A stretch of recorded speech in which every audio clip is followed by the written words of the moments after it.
the county for DNA collection. But my main time is spent performing casework. And when you say performing casework, what are you doing? So agencies that submit forensic evidence for DNA examination, that would be considered casework. So anything I worked on in this particular matter would be considered casework. And do you have any specialized education that allows you to be a DNA analyst? I received a Bachelor of Science from the Catholic University of America in Washington, D.C.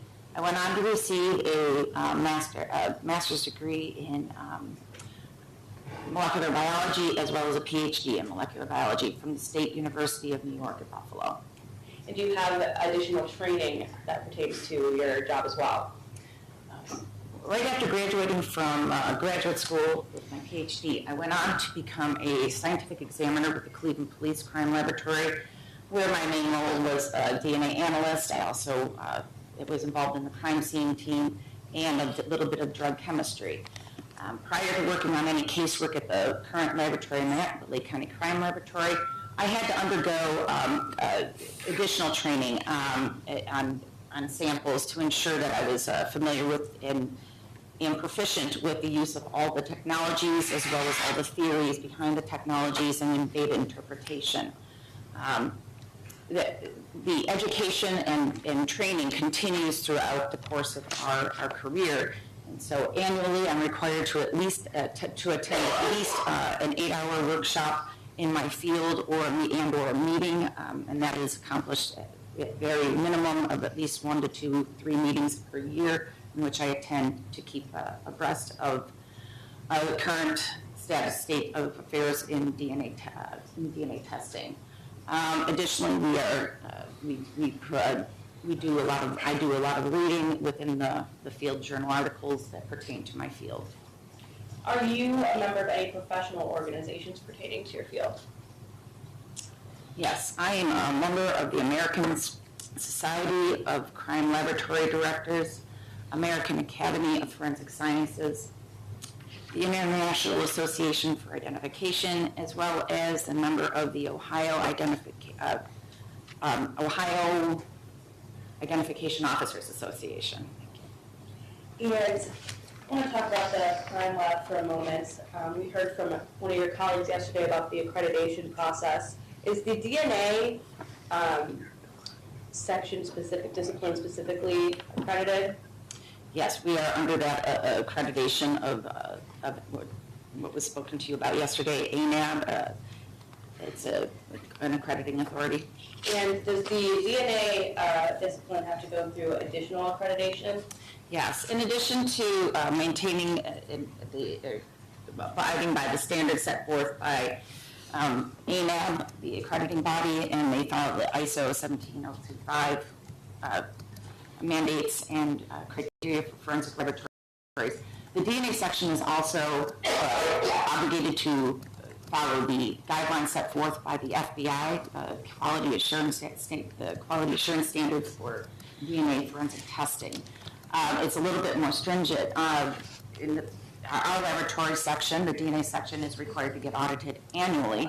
Whether it's every other year, that audit must be performed by an external agency against the quality assurance standards set forth by the FBI, in addition to the standards set forth by ANAB.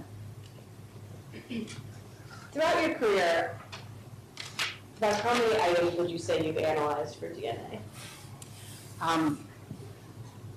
That's a tough number to come up with. Thousands and thousands of samples I've examined for DNA testing. What types of items have you examined for DNA testing?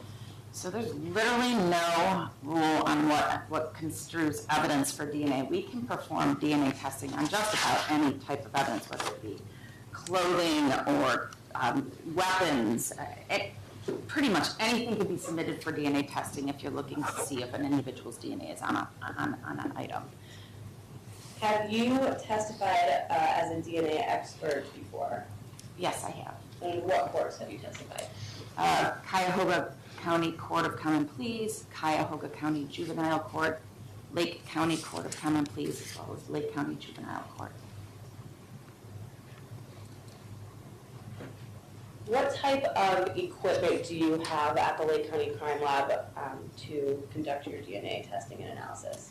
So the DNA testing process is a multi-step process, and we use state-of-the-art equipment that is accepted and used by forensic laboratories internationally. The equipment is all maintained, it undergoes rigorous checks every year annually to make sure it's maintained properly, as well as prior to each use, each equipment has controls and is ensured to be in working form before we perform any of our testing. And you do that each time before you conduct a test? Yes, the equipment will not we will not utilize the equipment unless it passes all of the control tests. What is DNA? So DNA stands for deoxyribonucleic acid, which is why we shorten it, because to say that over and over again, it's a little cumbersome. So what is DNA? It's a molecule that we find in just about every one of our cells. It is the genetic blueprint of who we are. It dictates what color eyes we have, hair, how tall we will be. It also dictates how our heart beats, how our brain thinks, and all the way everything about our body and how it interacts. Everything interacts with each other. The DNA that is in my cells of my blood cells, is the same as the DNA that might be found in any other tissue or skin cell in my body. With the exception of identical twins, we each have a unique genetic profile. And in the field of forensics, that's what makes DNA such a useful tool. It enables us to take a sample from a crime scene, develop a genetic profile, and then if we have a suspect, we can make a comparison with that suspect, and we can come to one of several conclusions. The comparison could be an exclusion, flat-out exclusion, meaning that individual's genetic profile does not match, is not consistent with the evidence profile. We can have if we have an inclusion, which means I can't exclude the individual. If I can't exclude the individual, I have to provide you with a strength of association through a statistic, and we would provide that. Another possibility would be an inconclusive.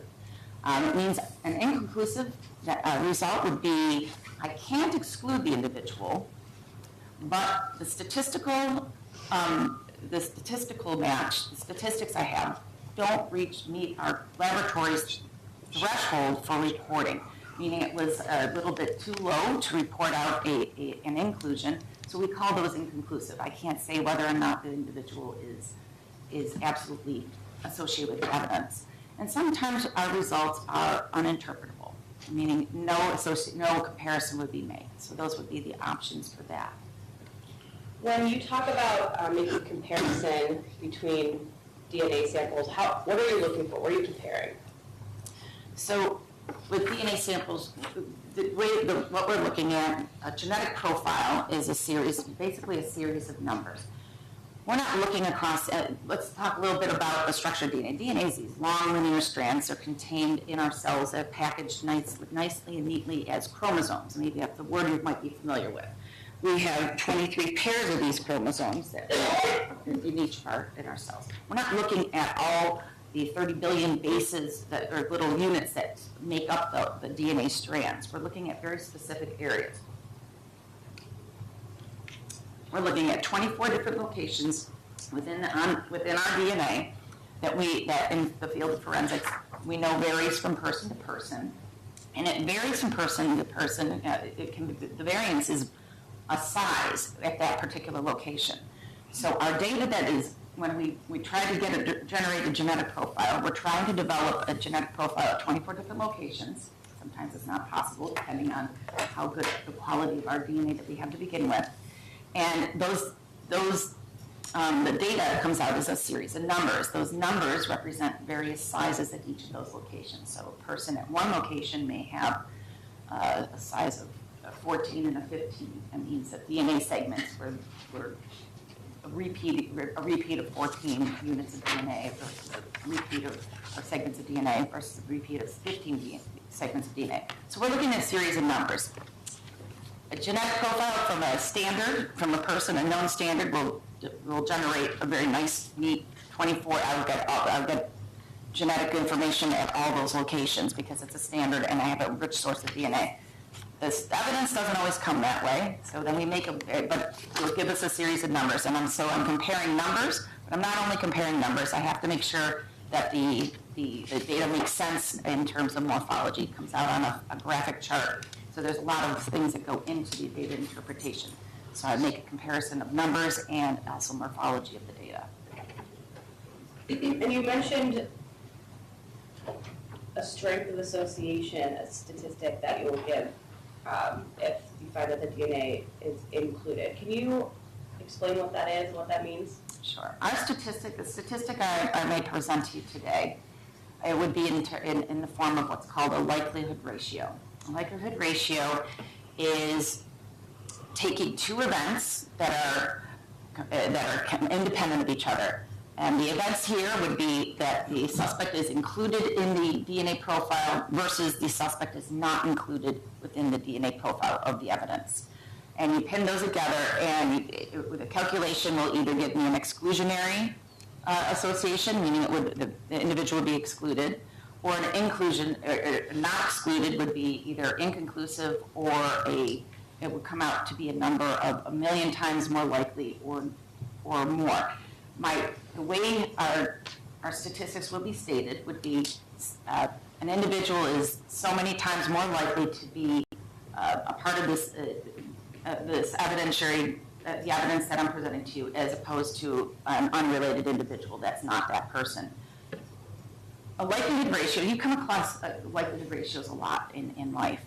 Take, for example, this example. You go to a doctor, and the doctor makes a statement. No, if you smoke, it's between 15 and 30 times more likely that you will develop cancer through the course of your life. And we make, that's a likelihood. It's a likelihood ratio. You're making may make a life choice, a decision not to smoke based on 15 to 30 times more likely, that it causes cancer. That's the likelihood ratio. So here in our laboratory for forensics, I will not present an association less than 1,000,000 times more likely. We've come across a lot of very tricky mixtures in our field. And in our laboratory, we've set the threshold at 1,000,000 times more likely, which is considered in the forensic field, anything 1,000,000 times more likely or greater is a very strong association. We play it conservatively in our laboratory because of the crazy DNA mixtures that we're getting. We have multiple people contributing to our genetic profiles that we develop off of evidence. Because if you think about it, if we're swapping evidence for skin cells and multiple people have handled an item, we'll likely get a mixture profile from many people handling that evidence or having contact with it. So a likelihood ratio in our laboratory of 1,000,000 times more likely or greater is the only thing that we will report out. So anything between 1 time more likely and 999,999 times more likely will become an inconclusive. I'm not going to be able to state whether or not that person's included. How is DNA left behind on an item? Okay, so sources of DNA. Let's review about a little bit. What can we get DNA from? And I said basically any cellular material in our body. The common ones would be typically blood, saliva, semen. We can get DNA from roots of hair, bone. But in our laboratory, probably 80% of, maybe even more, 80% of the evidence that I'm getting in is looking for something I can't even see. It is from skin cells. It's called contact or touch DNA. And the object of collection is to swab any item where we perhaps think the individual has made contact with the item and swab that with a single-sided swab. I don't know if it was demonstrated to you yesterday, but we swab things with a single-sided Q-tip, for example, here. It's just like that. And that's how we collect skin cells off of it, or even blood or any kind of thing. We use something as simple as a Q-tip. So skin cells that's called touch DNA, contact DNA. How does it get there? That was the question. In theory, anything we make contact with, we're leaving something of ourselves behind. And depending on a lot of factors, whether or not I can collect enough of those skin cells to develop a genetic profile for interpretation is unpredictable. I sometimes say that the only predictable thing about touch DNA is that it's unpredictable. I may have an object that skin cell that may have been handled just very briefly by an individual, but if they were perspiring or if they were called what we call a shedder, a person who's lost off skin cells rapidly, or if the object that's being handled is textured and may have friction, they may, in that short contact with that item, may have left enough of their genetic material behind for a forensic laboratory to detect. But oftentimes what the matter is with touch DNA, oftentimes a transient touch of an object isn't enough, it's sufficient to leave enough behind for us to detect. Can you take us through the steps of the DNA analysis and testing process? Sure. Well, DNA testing begins with the evidence, and the first thing we have to do is to take the evidence, and we have to understand what we're looking for, what we're, what is it, a person that was bleeding? Are we looking for, something, semen? In most cases with touch DNA, let's say, for example, we have a weapon. We'll swab that weapon. If the person used it, we're not looking for, let's say the individual held the weapon up to somebody's head. That would be a situation where we would swab the muzzle of the gun, and as well as take swabs from the trigger, the grip, maybe perhaps the slide. So that's what the first thing is collection. That's our first step. Once we collect it, we usually end up with either a swab, or we can sometimes cut our evidence into more workable sizes, and we'll end up with a little cutting. So the next thing I have to do is, once we have our samples collected off the evidence, I have to isolate that DNA from that swab, and that is called the extraction process. And so through extraction, it's a simple chemical process, we will hopefully purify out the DNA, and it'll be collected into a small tube. And the next step is to see whether or not we've been successful in collecting enough DNA, human DNA, and that is the quantification step. So in the quantification step, we learn whether or not we have a sufficient amount of human DNA to proceed with genetic analysis of it. And if we do have enough, we proceed with what's called the genetic analysis, and that's a multi-step process in and of itself. We're starting with a very small amount of genetic material. So the next step in it is what we do is basically copy that DNA, those specific locations of DNA that we're interested in this case, those 24 different sites that I was talking about. We make copies, faithful copies of that in a very specific process. And then once we make those copies, we are able to genetically analyze what was contained in that tube and get a visual reading of an output in terms of a graphical output of data to make interpretations on. And then once you have that, you mentioned having a DNA standard that you can compare to. Can you just explain what a DNA standard is? So the first thing we do is we run our samples, evidentiary samples. So those are run usually on one day. And then for any genetic profile developed from the evidence, if there's a genetic profile developed, and we have what's called a standard from either a victim or a suspect. A standard is a swab collected, or it could be blood drawn directly from an individual. That's a standard. It's a known, an item of known source. Okay, so that would be directly collected, and we typically get those in forms of cheek swabs. So they would take that Q-tip and rub the inside of an individual's cheek to collect skin cells. It's a very non-invasive process, no blood involved. And then once you have that standard and the genetic analysis from the evidence, you're comparing the data from both to see if they match sufficiently. So yes, that would be the next step, is to check the genetic profile of the individual, the known standard, against the evidentiary profiles. Are you familiar with the case that we're here for today regarding a Martin Washington? Yes. Did you do DNA analysis and casework on that case? Yes, I did. Did you obtain results from your analysis? I did. And are your conclusions you obtained conclusions to a reasonable degree of scientific certainty. I am certain that my conclusions are scientifically accurate. Did you write a report of your results? I did. Okay, why did you do that? When we run a case, we memorialize our findings and our results and everything that we did in a report. It's electronically maintained in a laboratory information system, management system, and it enables us to relay the results to our clients. Are your reports that you generate peer reviewed? They are. 100% of DNA reports are technically as well as administratively reviewed for a technical issues.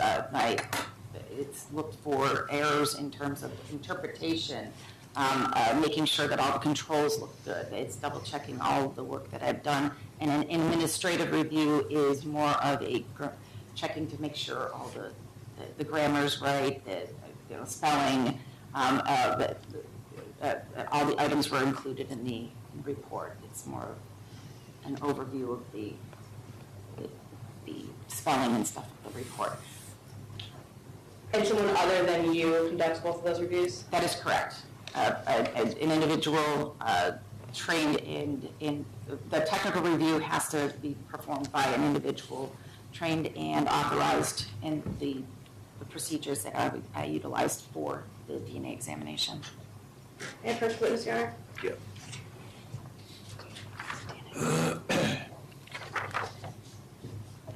Dr. I'm going to hand you what's been marked as State's Exhibit 5. Sure. Go ahead and take a look at that for me, please.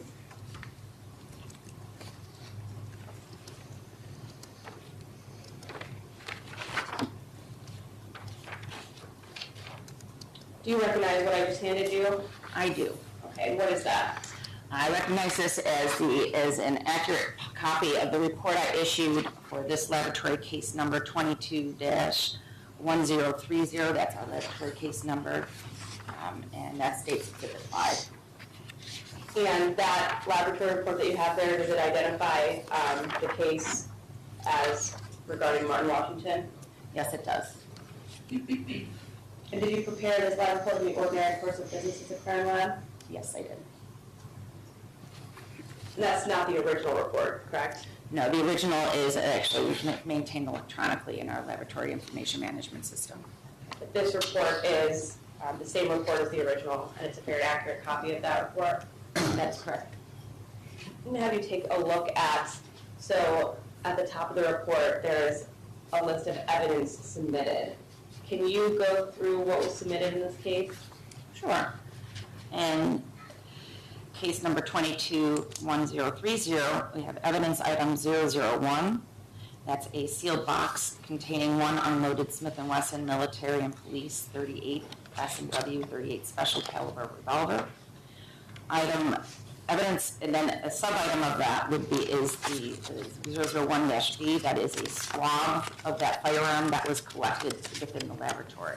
That sub-item, so the main item was submitted by the agency, the sub-item was collected and created by us in the laboratory. Evidence item number 002 is a sealed box containing an unloaded Bulgarian Luger 9mm Luger caliber semi-auto pistol. Item 002-A is a sub-item of item 002, which was a magazine loaded with 2 Federal 9mm Luger cartridges. That was sub-itemized internally. It came as part of the original evidence, item 2. And within the laboratory, we sub-itemized it as item 002-A. Item 002-C is an envelope containing a swab of the item 002 firearm and the magazine in 002-A. That was also created within the laboratory. And then on a separate date, evidence item 004 was submitted to the lab. It's a sealed envelope. Label is containing a DNA standard from Martin Lee, Washington. The swabs that you mentioned, you said they were taken within the lab. You did not collect those swabs, correct? I did not.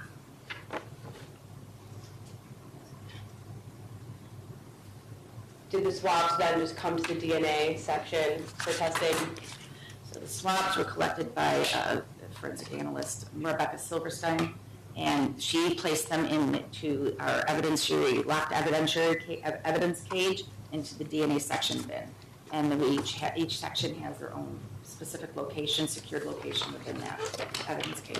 So the work that you did on this case, did you just work solely with the swabs rather than the actual firearms? Yes, I solely worked with the swabs. Once you received those swabs, what did you do?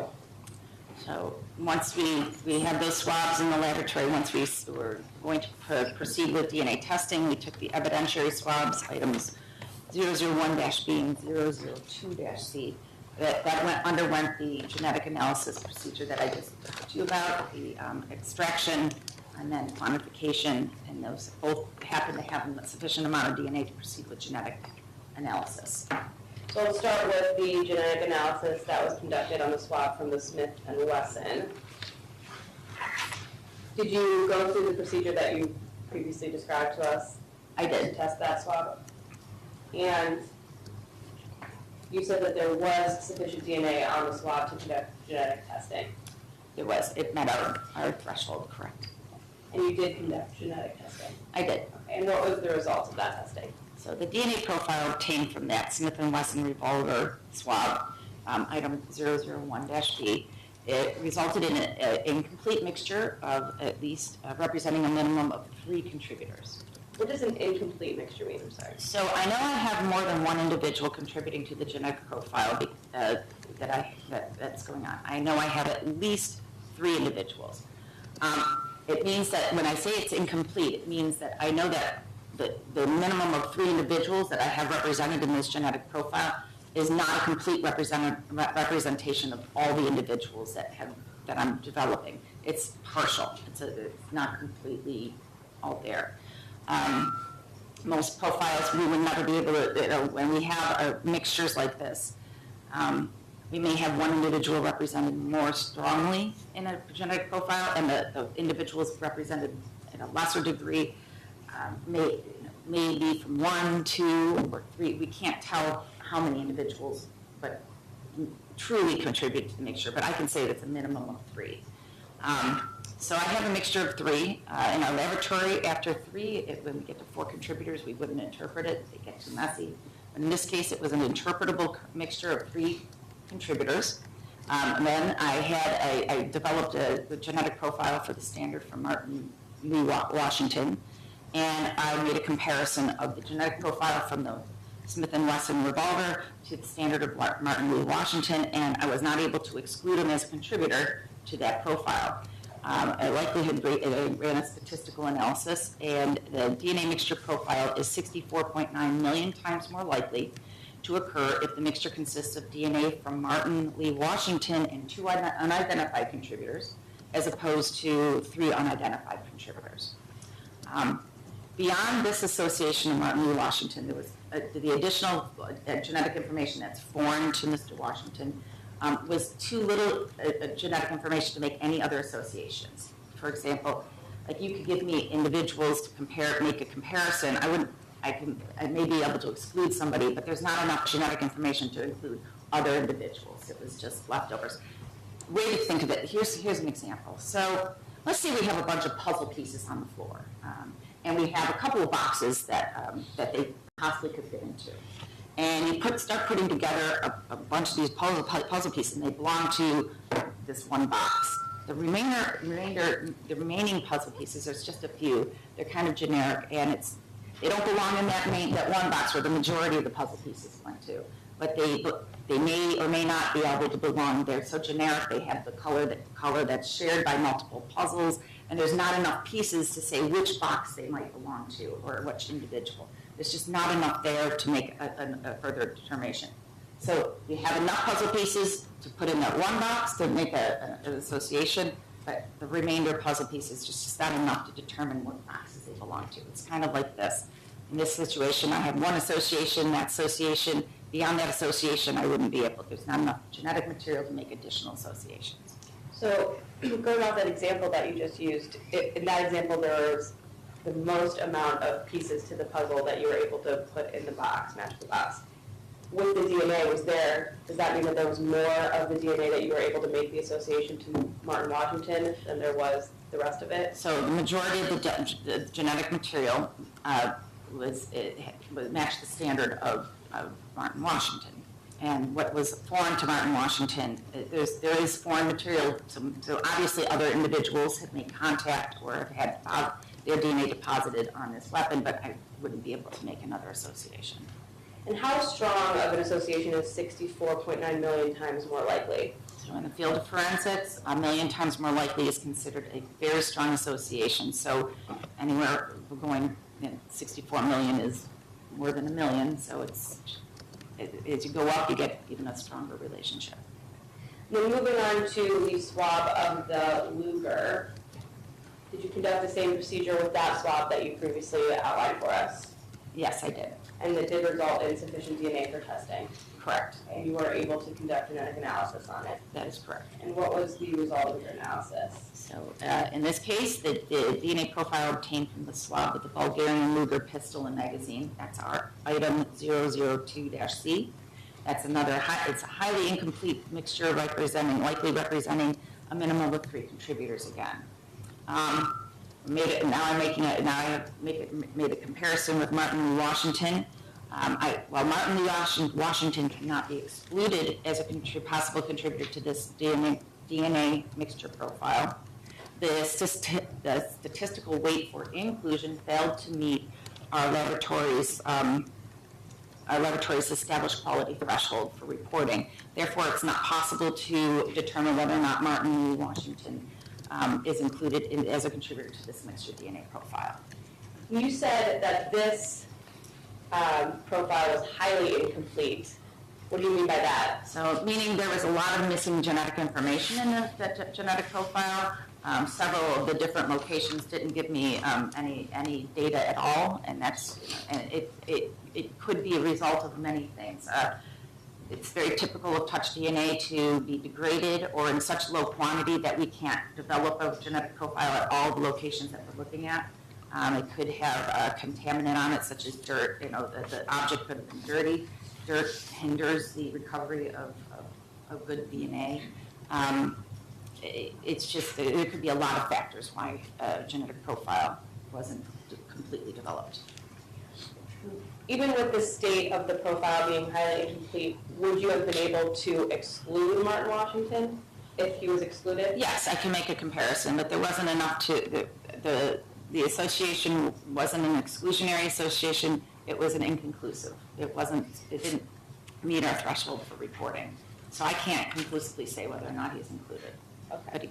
But he wasn't excluded, that's why I went forth with running a statistical analysis. Okay, and you not meeting standards, that means it was somewhere between 1 times more likely and 9,999 Right. times more And likely. so there's no strength of association given.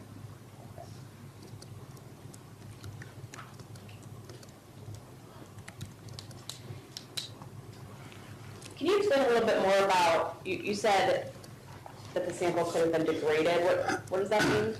So DNA comes in nice long linear strands, and that's when it's all healthy.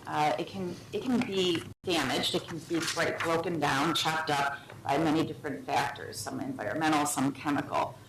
For example, environmental factors that might influence whether or not DNA is degraded or can be broken down is dirt with bacteria or mold. Bacteria and mold tend to chop it up. Sunlight, UV light. That's the reason why we should be wearing sunscreen, because the sunlight, the UV light, damages the DNA within our cells, which could become cancerous. So that's really detrimental to DNA, is sunlight. Humidity, dirt, sunlight, those are all 3 environmental conditions that can affect it. Other things that can affect the DNA is the condition of the object that's being swabbed. Sometimes these objects might contain a material that is inhibitory of the DNA process. For example, leather. Leather is got something called tannin in it. And it's very, very bad for the DNA testing process that we do. We can't develop a great profile off of things that come from off of leather. So those are inhibitory things that can happen with genetic material. Is it possible that something could have been present on the firearm before the DNA was deposited that would have degraded the DNA? It's possible. I mean, anything is possible. I mean, it could have been exposed. Also, chemicals can degrade DNA. For example, bleach. We use bleach to clean all our instruments and our bench tops because that destroys DNA. It's the only way to keep, it's a good way to keep the contamination to a minimum.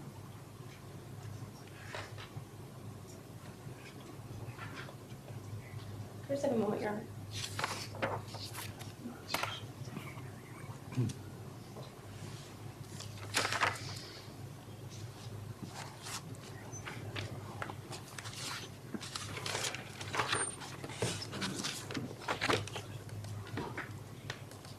And just to clarify, when we're talking about a degraded sample, that is just referring to the quality of the sample. Does that have any connection to the amount of time that a sample may have been left on an object?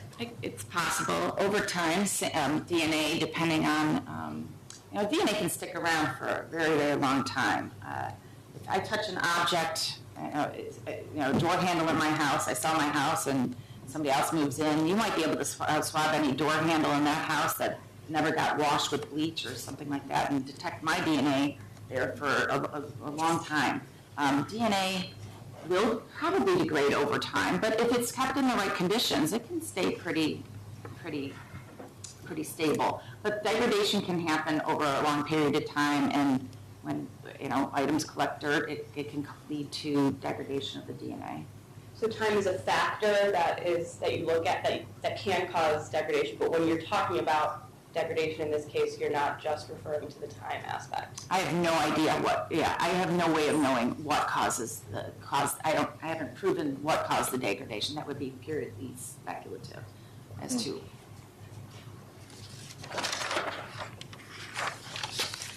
I have nothing further, Your Honor. Thank you. Thank you. Cross-examination. Thank you, Your Honor. May I approach use some of the exhibits that we referenced yesterday?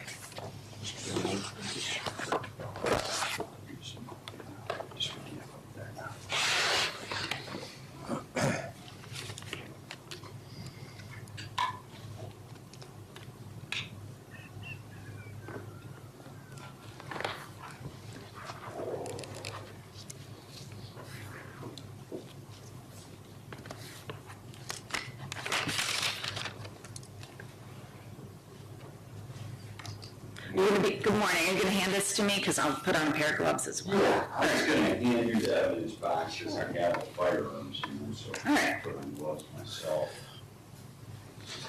I hand you what's been marked as States Exhibit 3. All right. Does that appear to be the revolver? So I've never seen the revolver, so I couldn't identify it other than through what is written down and our tag number. That's the only way I can identify it because I did not handle it. Are you able to use the tag number from the box and match it up to your report? What we can do is I'm able to take, there's that barcode tag that was issued by our laboratory upon receiving the evidence in the laboratory. I can match up that barcode. I should be able to match up that barcode tag with our item number to the item number on the report. 21, yes, and it matches up. It matches up. So on your report, what item number is the revolver? The revolver, this is item 001. Okay. Yeah, item 001 was the firearm you tested that had the profile that indicated was 64.1 million more times likely. Yes, that was the swab that was collected by Rebecca Silverstein, and she swabbed, I believe, the grip, the trigger, the hammer, the release. Okay. Yeah, I'm going to hand you what's been marked as States Exhibit 2G. Does the revolver in that picture look like the firearm that's in front of you right now? Now, let me take a closer look.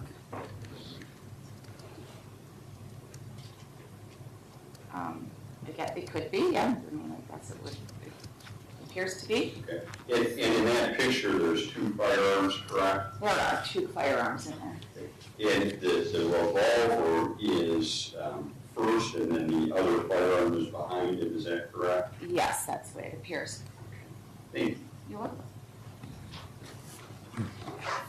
Now, we talked a lot about touch DNA, correct? Yes. And part of that touch DNA seemed to have a lot to do with skin cells being transferred.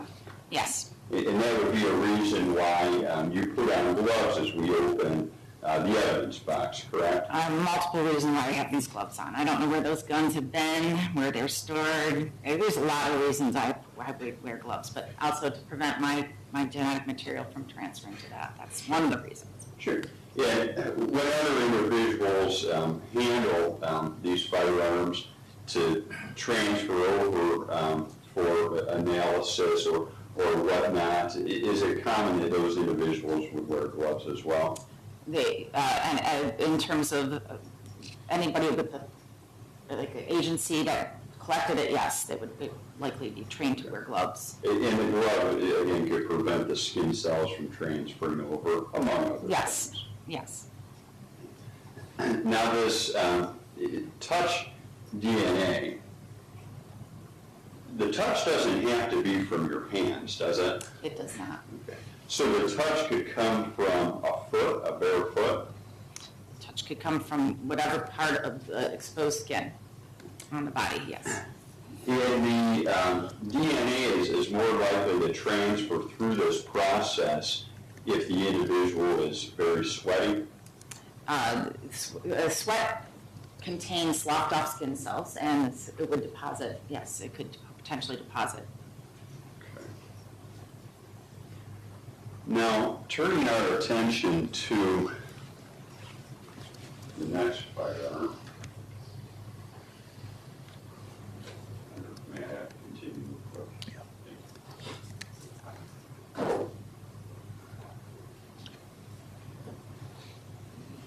I'm going to hand you what's been marked as State's Exhibit 4. Are you able to use the same process that you used previously to determine if the labeling on that firearm matches the labeling and number that you have for it in your report? Yes, yes, State's Exhibit 4 is our item 002, which is the Bulgarian Luger. Thank you. And I'm going to bring your attention again to State's Exhibit 2G. Does it appear that the firearm that's in front of you now is pictured in State's Exhibit 2G behind the revolver? It appears to be so. I mean, they have the same color handle, or, yeah, grip on the gun as in the picture. So I'm looking at this part here. It appears that could be that. Thank you. And with this particular firearm, the results of your findings were inconclusive, correct? That is correct.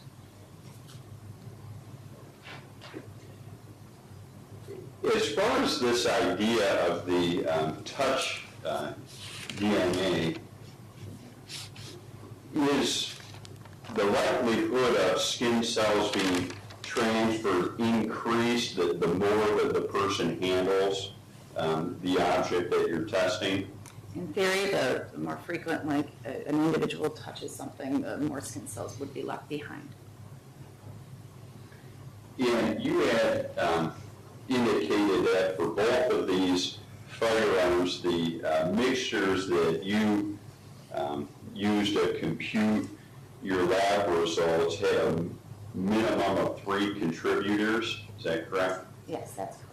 So that would mean that at least 3 individuals' DNA came in contact with both of these firearms. That is correct. And you had testified that DNA can be preserved or be detected on an object for a prolonged period of time. Yes. And how long, in your experience, can that last for? I can't, there's no definitive answer to that. I mean, we work on cases that are 40, 50 years old, and we can recover a genetic profile as long as the evidence was maintained in an environment that's not, that's hospitable to the DNA. So if someone had touched something or handled something several years ago, their DNA may still be detectable on the object. Yes, I would, and one thing that the genetic profile can't tell is just the genetic profile that I obtained doesn't necessarily mean the order of contact. So it doesn't necessarily mean the most recent individual that contacted that item is the individual that I'm detecting. There's no timestamp on a genetic profile. So there's no... There's no way of knowing how or when that genetic... No test for that No, variable? we do not test for that. No, I'm looking at the documentation that you drafted to come up with the lab results Yes.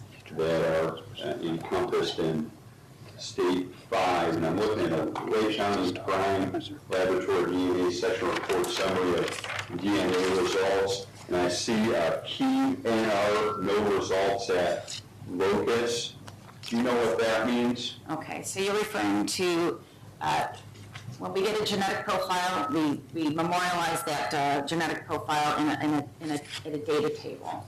And like I said, I'm trying to elucidate 24 different locations, each with on the DNA. Each of those locations has a very specific name. And so in my genetic chart, if there is no genetic profile at that location, I would put an NR, meaning no results at that location or at that and that those locations, the technical term for those locations on the DNA is called a locus. Locus, it refers to the specific area on that on the DNA that I'm trying to elucidate, to look at. Okay. Thank you. Yeah, I'm looking at another page of that same documentation. Yeah, there's a chart in which there are different races listed and then different numbers resulting therefrom. Are you able to explain that? Sure. When we do a calculation for the statistical calculation in the likelihood ratio, we calculate it for 3 different races. I mean, we're using frequency data that was collected for, they collected frequency data over, across 3 different races.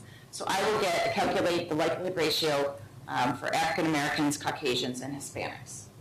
The result I report out to you, I report out only the weakest result. It doesn't matter on the ethnic, I don't know what the ethnicity of my subject that I'm comparing it to is. Oftentimes it doesn't matter. I report out the weakest association, meaning I'm being very conservative in my reporting. So for other ethnicities, it may come up with a stronger association, a higher frequency, meaning instead of 64 million, I might have 64 million, I might have a stronger number that I could report, but we choose to report out the weakest of the associations. So on the documentation, the fact that the 64.9 million is under the column with African American, does that have any relation or significance to Mr. Washington, or is that just how this is ran? That is no relation to Mr. Washington. It is how it was ran. It's what the weakest result, the weakest frequency oftentimes comes up with the individual's ethnic background, but it doesn't play a role in how we report the statistic. We will report whether it could have been the Caucasian statistic that was the weakest. That's the one we would have reported. It doesn't matter the ethnicity. It's just that we run it across the 3 ethnicities and report out the weakest association to maintain to be conservative. In this situation, African American was the weakest association? Yes. And this is for the revolver? That would be for the revolver, correct. Yeah. Did you test any of the ammo that was associated with these firearms? Did you test any of that for DNA? No, we did not. And did you test the magazine that was associated with the Luger? So the Luger contained a magazine. The swab was collected from both the magazine and the pistol itself. So it was a single swab of both the magazine, one collective swab of the magazine plus different locations on the Luger. Your Honor, may I have one moment? Yep. Thank you.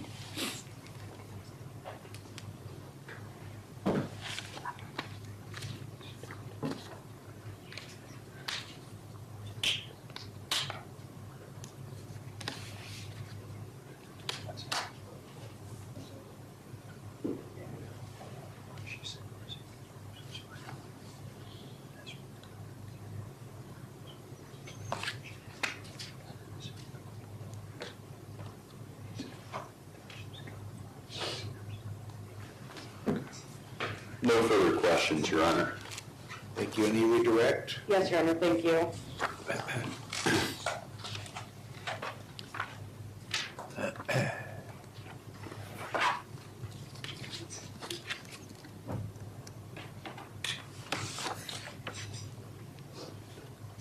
Doctor, just to clarify, Mr. Hinton, at one point in his cross-examination, stated that the association for the Smith & Wesson revolver was 64.1 million times more likely.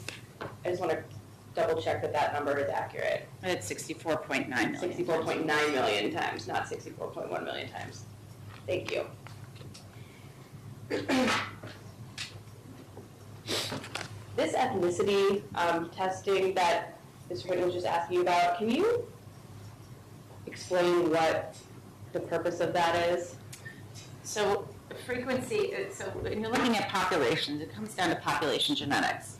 And people that are associated by race, if you share the same race, they will typically share certain genetic information. There's certain genetic profiles that would be more popular or more frequent in a African American population, as as opposed to a Caucasian population and Hispanic population. So you get a little bit of a variation of frequencies of these genetic profiles within the populations. The frequencies vary not so drastically as to come up with a completely drastically different result. Like, we wouldn't get an exclusion on one population and an inclusion in another population. The genetic, the frequencies actually calculate out to be within a very similar area of themselves. So the frequencies are calculated 3 different ways because the populations represent the genetic material in a little bit of a varying way. So the fact that the weakest association was underneath the African American ethnicity, does that mean that it is less likely that the sample came from an African American individual? No, we don't. It just means that the frequency, the genetic material that was developed in the profile is more common. It's more common among the African American population.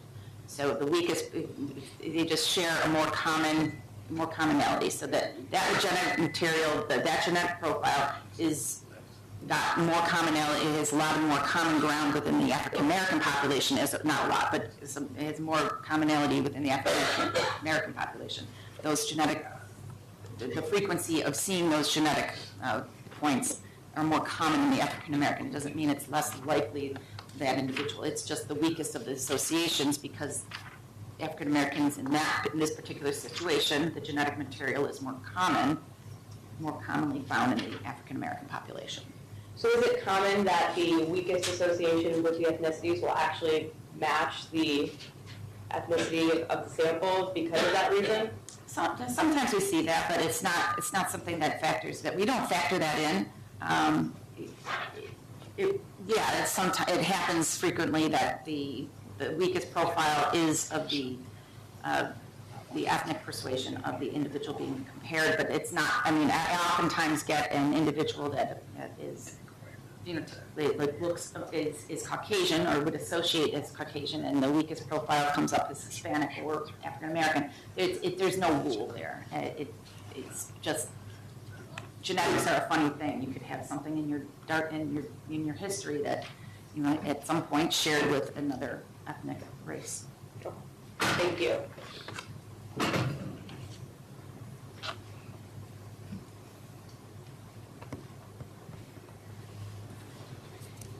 Is it possible to, you were talking about you wear gloves when you handle these items, and Mr. Hinton mentioned that one of the reasons is so that you don't transfer your genetic material onto an item. If I were to come up and handle those firearms without gloves on, would it be possible for you to test them and not find my DNA on them? Yes, yeah, sure.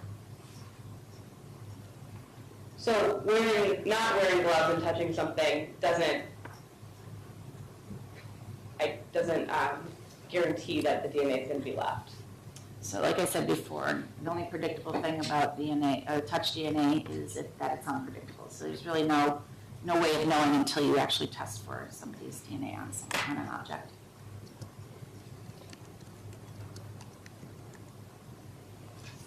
And both of your test results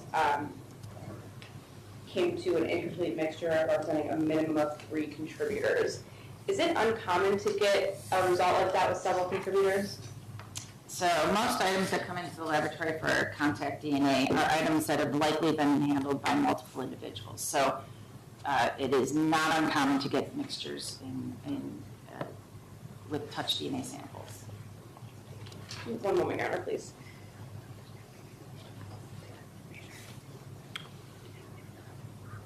I have nothing further, Your Honor. Thank you. Is there any recross?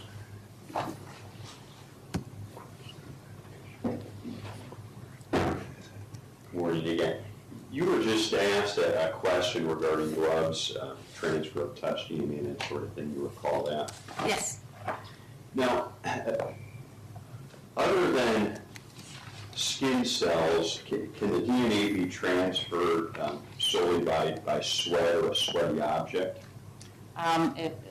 If perspiration contains a nice source of skin cells, yes. And if something is perspiring and makes contact with an item, it's possible that the cellular material would be deposited on an object. So if someone wipes something with a sweaty object, that could actually increase the DNA on that object. It's possible. Thank you. All right, you may step down. Thank you. Next witness. The state calls Aaron Wary.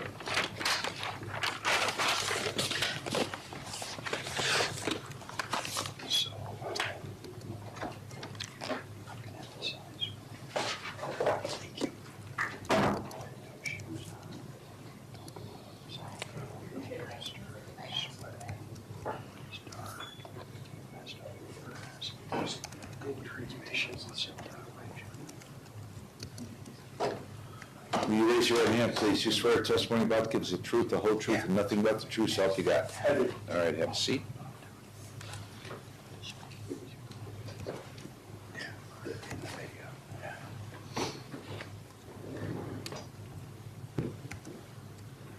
Mr. Gretzky? Thank you. Please state your name and spell it for the record. Aaron Weary, A-A-R-O-N-W-E-R-Y. Mr. Ray, where are you employed? I work as a parole officer with the state of Ohio. Currently, I'm assigned to the U.S. Marshals Task Force. How long have you been a parole officer? I have been with the parole authority since 2017. Can you briefly tell the jury about your work experience before becoming a parole officer? Yes, I hold a Bachelor of Science in Criminal Justice, Master of Science in Criminal Justice Administration. Prior to parole, I worked with the Lake County Sheriff's Office as a corrections officer for a little over 10 years. I've been with parole and the task force. Did you receive training specific to your role as a parole officer to start out as a Sure. parole officer? Yes, there is a academy, approximately a month-long, plus annual ongoing in-service training. And did you also receive training to be on the task force for the U.S. Marshals? I do. We train twice a month. When did you join the task force? 2021.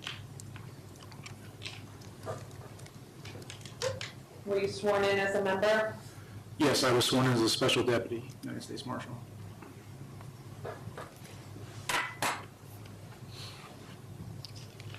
On any given day, what are your responsibilities between being a parole officer and a task force member? So as far as parole goes, I don't do much as far as supervision of offenders who are on parole. However, I am the liaison, one of the liaisons between the Parole Authority and the United States Marshal Service Task Force. So I review cases that are referred over to the task force for apprehension. I will open their files, put them in our computer system, and begin my investigation as to where their whereabouts. We heard some testimony from U.S. Deputy Marshal Chris Snack. Is he in your task force? Yes, he is. He's our team leader, one of our team leaders. Is that the task force in Cleveland? That is the Cleveland Division.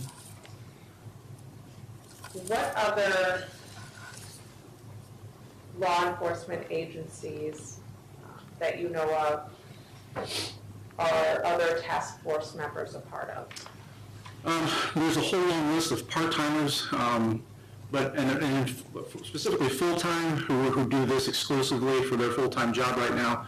The Parole Authority, Cleveland Division of Police, the Cuyahoga County Sheriff's Office, the Parma Police Department, the State Highway Patrol, Euclid Police Department, and again, part-timers from Westlake, RTA, Cleveland Metropolitan Housing Authority, and others as well, Solon, just to name a few. And this is for your team, right? This is all for the Cleveland team, yes.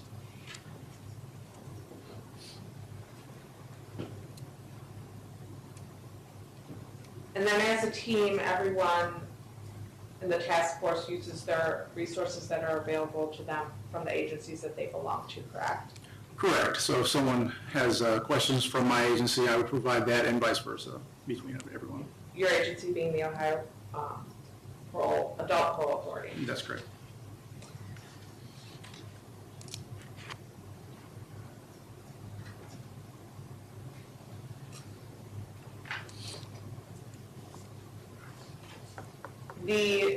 So are you a full-time member of this task force? I am. So then your full-time focus would be the apprehension of individuals as part of the U.S. Marshals Task Force, That correct? is correct. Did you become involved in a case involving the apprehension of Martin Washington? Yes. How did you become involved? That case came across my desk approximately the middle of August of this year. August of 2022? I'm sorry, that is correct. It was brought to my attention that my agency, the Adult Parole Authority, wanted to open his case for apprehension. There was some debate whether it should be opened in the Lake County office or in Cleveland. It was ultimately decided that we'd open it in Cleveland, so I did open that investigation. Why was there discussion between which office would handle the case? We have reason to believe that he was residing in Willoughby, which is clearly in Lake County, but his supervision under parole was out of the Cleveland office. Did you have a specific address you believed him to be in Willoughby? I did. What was the address? 1205 Lost Nation Road, in apartment 105. What, if any, warrant did Martin Washington have that you would need to apprehend him for at that time? He was wanted by the Adult Parole Authority for a parole violation, and I was also aware he had a warrant from the Wycliffe Police Department.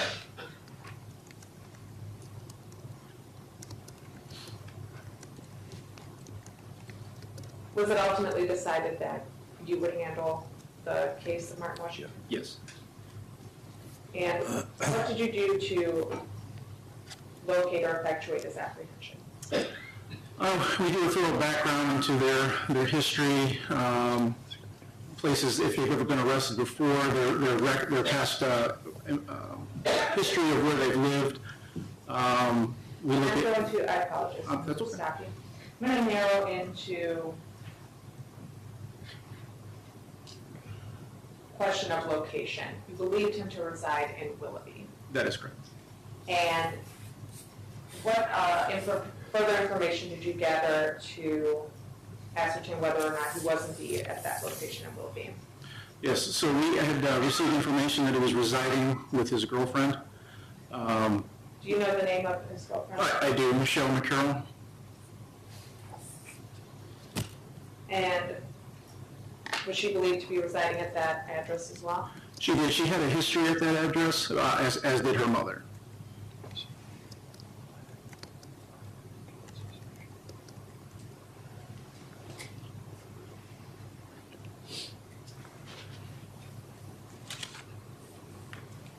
And with the information that she may be there, what did you do?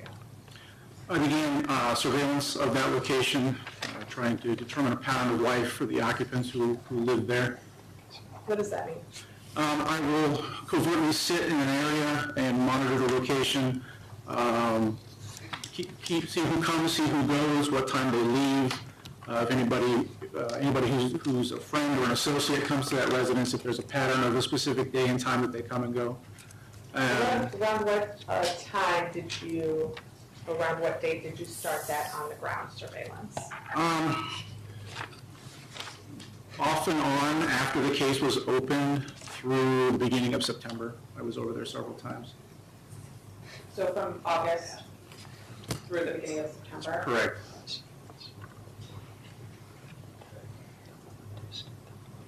And what information did you gather as part of this surveillance? I spoke with management and confirmed that Michelle's mother, Angeles, was the sole leaseholder on that apartment. I also observed Michelle exit that apartment and enter her mother's car. She was dressed in, looked like sleeping clothes, pajama bottoms, sleeping cap, and whatnot, so it looked like she had just woken up and was potentially living there as well.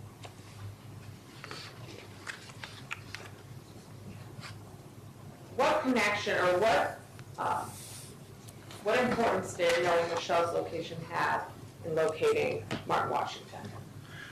So Martin was believed to be residing with Michelle, and I believe that Michelle was to be residing with her mother, who is the leaseholder at that apartment.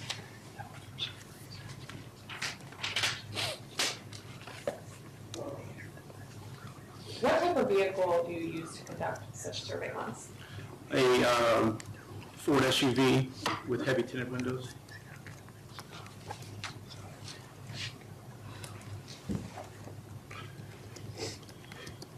Was there a specific time where you had surveillance on Michelle McCarroll Road that was close to when Martin Washington was apprehended? Yes, approximately a week before or so. What happened then? I was passing the residence door, positioned my vehicle for the most advantageous angle to view the residence. As I was passing, she exited the common door of the apartment building at a very close distance to my vehicle and took notice of my vehicle and attempted to watch me to see where I went. Did you receive information on September 5th that Martin Washington was at that residence in Willoughby? Yes, I did. As a result of that, what did you do? September the 5th was Labor Day, so I was not at work. I received a phone call indicating that he was there. I determined that we would address this residence the following morning, which was Tuesday the 6th. I discussed the case and the location with my team leader, Deputy Marshal Snack, and we assembled a team to go execute the warrant the following morning. Around what time did you arrive at the apartment? I don't recall specifically, but it was earlier in the morning, 7:30 or 8. And when you arrived, what happened? So we approached the residence, we staged several officers outside. We approached the door and started knocking and making announcements at the residence.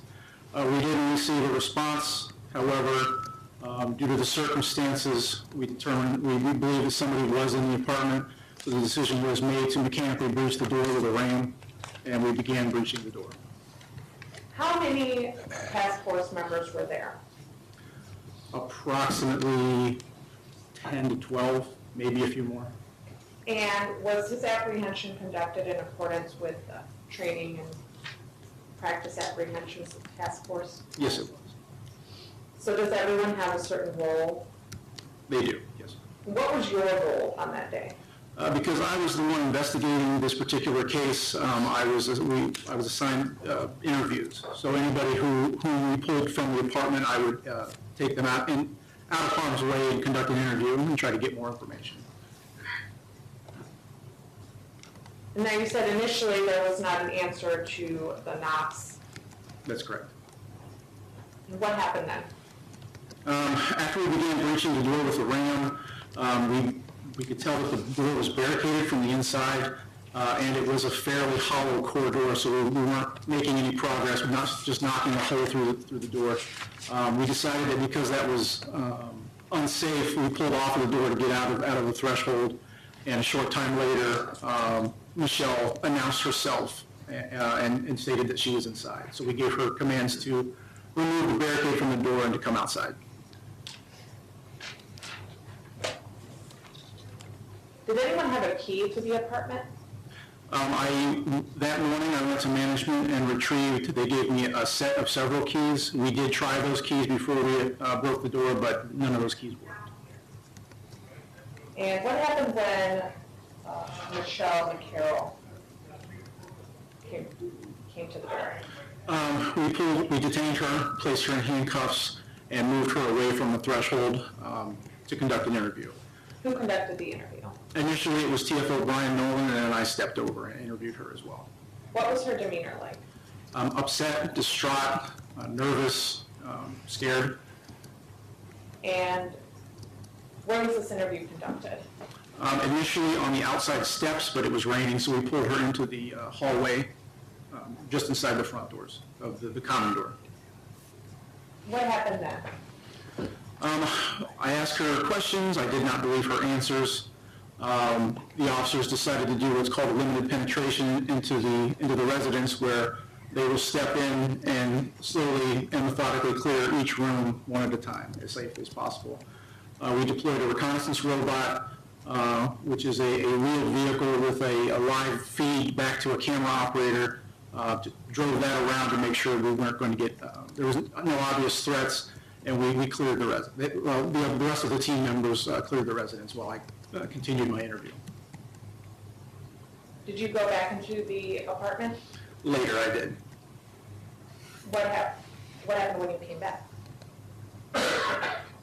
I'm sorry, when I came back. into the apartment? Oh, when I stepped back into the apartment because it was announced over the radio that they had found guns in the immediate area where the defendant was hiding.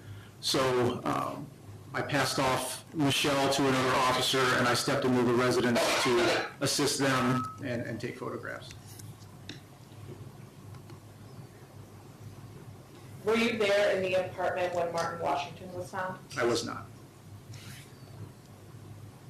How long after, where were you at the time he was found? I remained in the hallway conducting my interview with Ms. McCarroll. If you could explain for us a sequence of events from the interview until you came back into the apartment. Yeah, so as I was saying, they cleared the apartment in its entirety.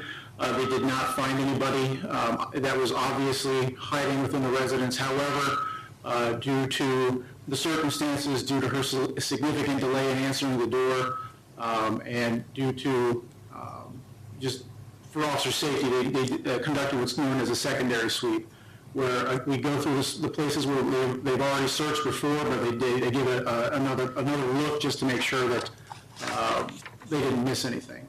On that secondary sweep, one of our task force officers noticed that a panel inside of the bedroom closet was missing several screws out of the screw holes, indicating that there was a potential wall that was unsecured. So they began discussing that, and to my understanding, Mr. Martin announced himself. Or, I'm sorry, Mr. Washington announced himself.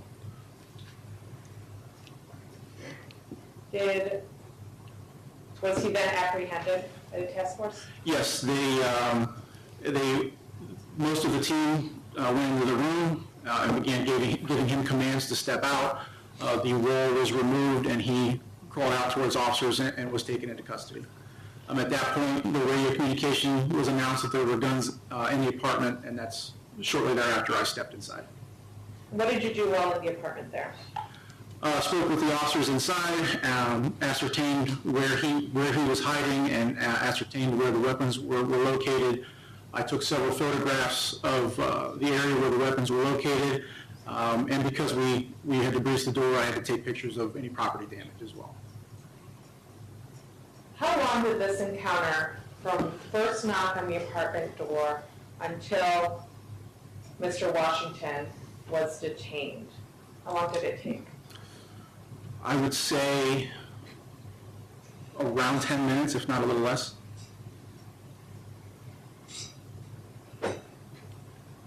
Your Honor, may we approach? Yep.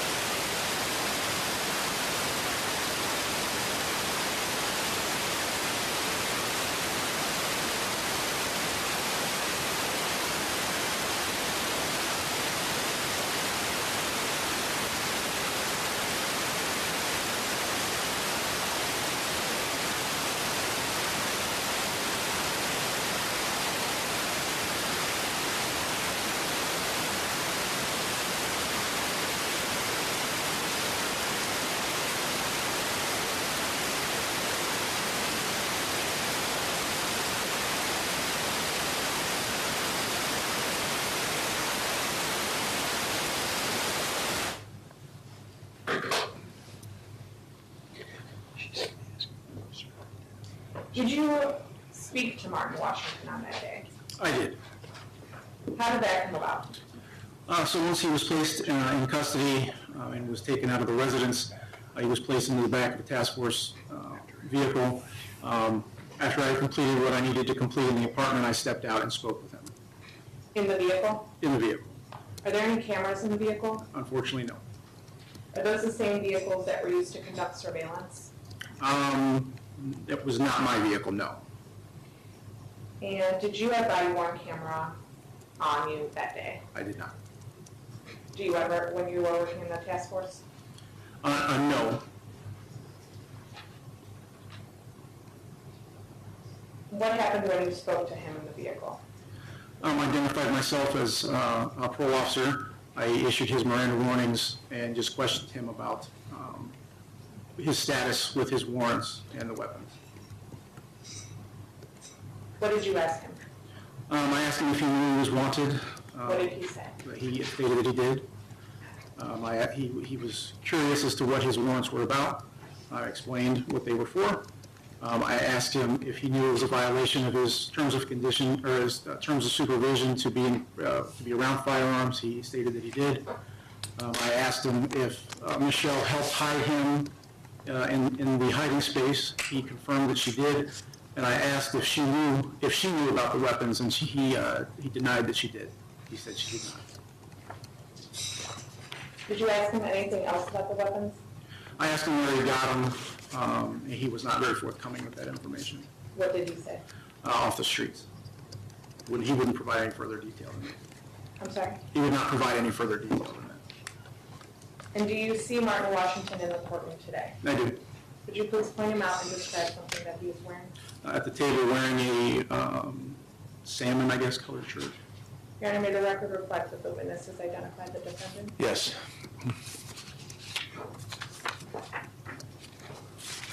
What was his demeanor like while you were speaking to him? Calm.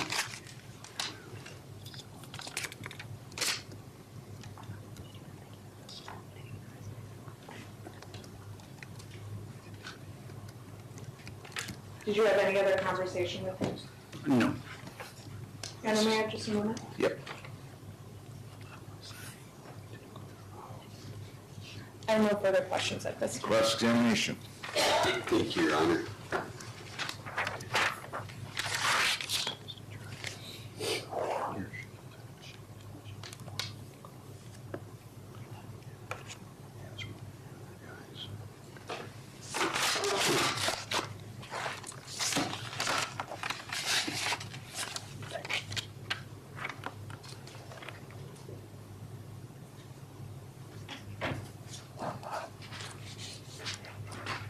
Good morning. Good morning.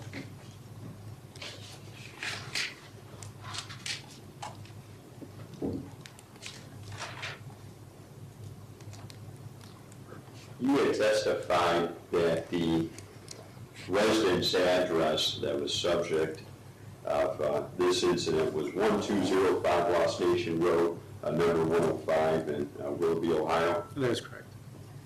And he had indicated that you spoke with somebody at the leasing office to confirm whom the lessee of that property was. Yes.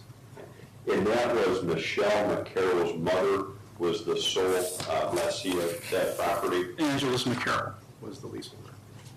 And that's Michelle's mother. To my understanding. Do you know how long she had leased that property for? I did not recall seeing that in the record.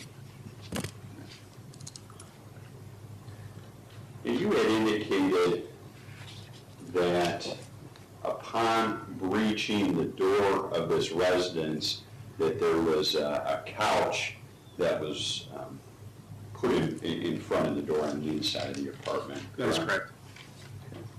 Now, other than Ms. McCarroll and Mr. Washington, there wasn't anybody else in the apartment, correct? Correct.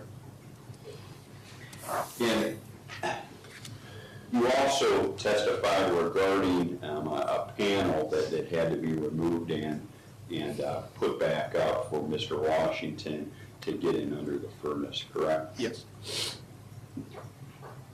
From the period of time that you first arrived at the door until the time that Ms. McCarroll opened the door and let yourself and the other officers in, how much time do you think went by? Several minutes. So in that several minute period, a couch was pushed against the door and the panel was removed and Mr. Washington went in under the furnace from as best as you can tell. No, so I did ask Ms. McCarroll about the couch in front of the door, and she said that she had done that the night before. As far as the paneling being removed and that sort of thing, is it your understanding that that most likely took place in those minutes that you were standing outside the door? That is correct. Now, you indicated that you were actually with Ms. Carroll interviewing Ms. McCarroll, interviewing her at the time that Mr. Washington was initially found to be in the void under the furnace, correct? Yes. And then once you received word that there were firearms located, that's when you then went up, correct? That's correct. And there's body cam footage of Mr. Washington being apprehended or coming out of that void, correct? Yes. And you viewed that I did footage view that. before? Yes. Yeah, and during that footage, there's a period of time where you then do come into the room, correct? Yes. Mhm.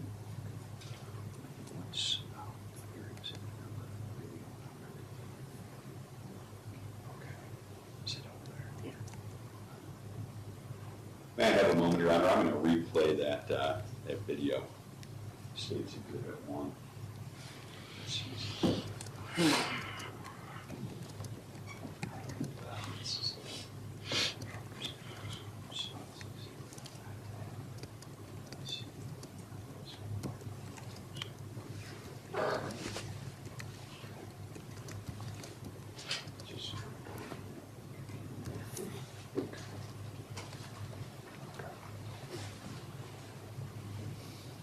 automatic first step, whatever this.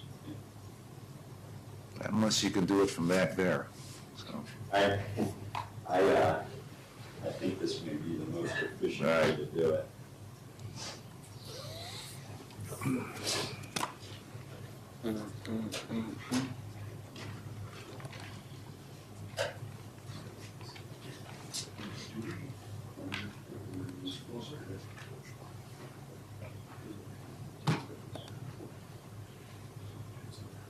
Okay. No.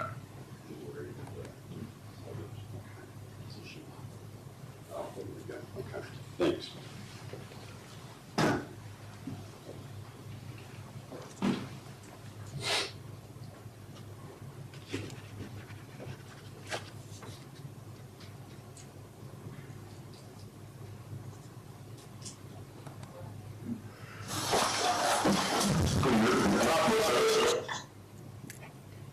Sure. I'm going to ask you, when you enter this scene, are you able to use that pointer to identify yourself when you first see yourself on the screen? Yes.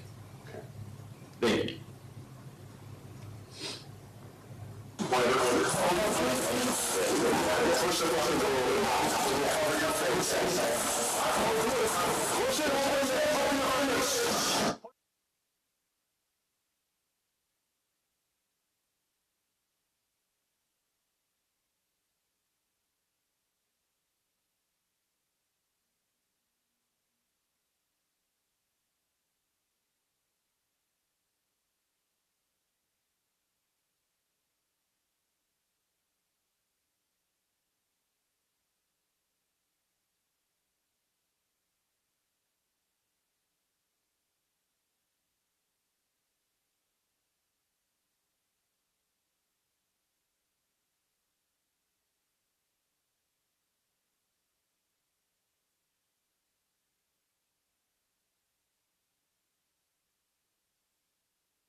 I'm going to rewind this and just ask you.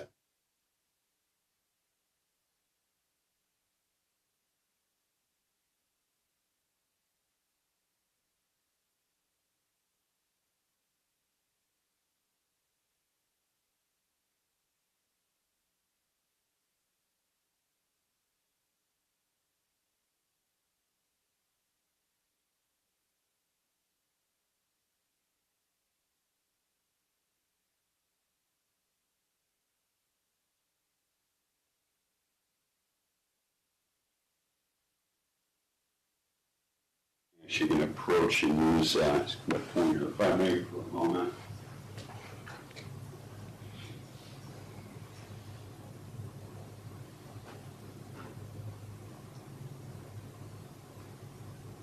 I'm placing the cursor on the wall, and at that point in time, there doesn't appear to be anything leaning against the wall, does there? Not that I can tell. And that's different from what we see in State's Exhibit 2A, where there's the piece laying against the wall, correct? There is an object there, yes.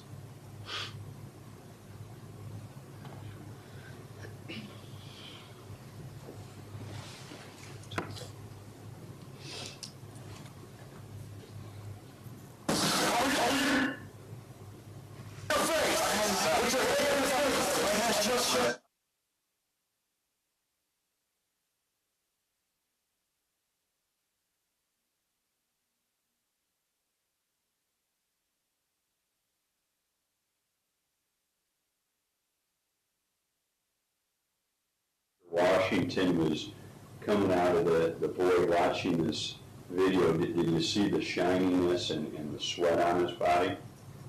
Yes.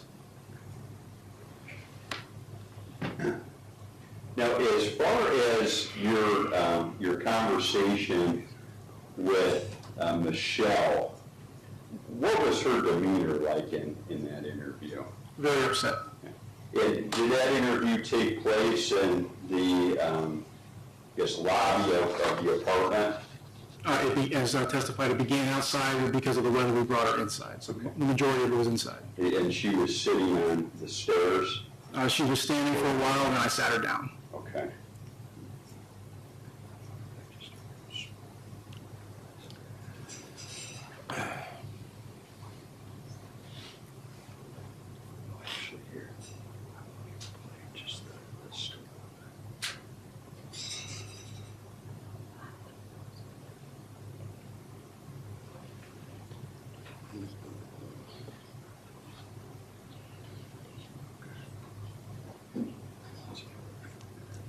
Your Honor, may we approach for a moment?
Again, getting to this interview that you had with Michelle, was that interview recorded? It was, I don't know if anybody was close to me who was recording, but I did not have a camera on, no. Okay. But someone else may have had a body I camera don't know who was around me. at that point? There were other body cams rolling in the area, though. So a lot of the individuals, or at least some of the individuals that were with you on the team had body cams? The only people who had them were with the Cleveland Police Department. And there was someone with the Cleveland Police Department that was able to record the apprehension of Mr. Washington? Yes. And then there may have been somebody that was present during the interview with Michelle? It's possible, I don't know. And as far as the cruisers go, were there any marked cruisers that arrived on scene? I don't know specifically when they came, but Willoughby sent a car, and Wycliffe did as well. Okay. And both of these cars had dash cams or camera equipment in them? I couldn't say, I don't know. Now, the vehicle that you had, you indicated did not have any video recording? No, I believe I put her in the rear of TFO Nolan's vehicle, which does not have anything like that, no. What about the vehicle that you had Mr. Washington in? That's the vehicle he was in, I believe, was TFO Nolan's vehicle. Okay. And why is there no video of that particular vehicle? None of the task force vehicles have any equipment like that. Okay. And where did Mr. Washington go after he left that parking lot of that apartment complex? I believe we transferred custody to the Wycliffe Police Department. And when you interviewed him, did you have any type of audio recording device? I did not. So we have all these pictures, we have all this body camera footage, we have police officers that are arriving in vehicles that may have dash cam or cameras in them, with Mr. Washington being brought over to a police station that would arguably have recording equipment. Why is your interview with him not recorded? Well, the objection sustained, he's already indicated why it wasn't recorded. Okay. I'll withdraw the question. Thank you.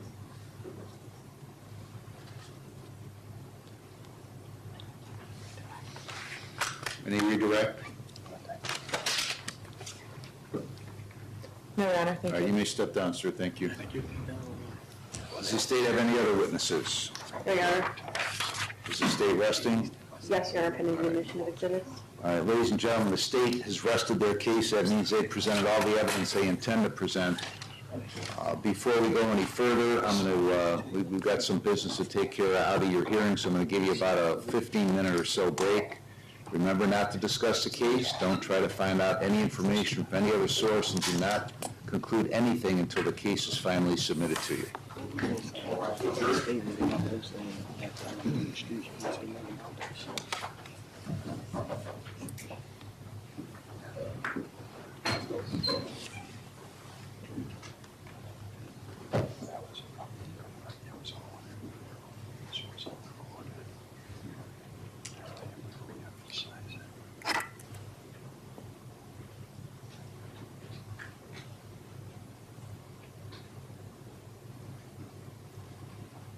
All right, why don't you take a break, come back in 5 minutes, and we'll discuss what we have to discuss, okay? Thank you.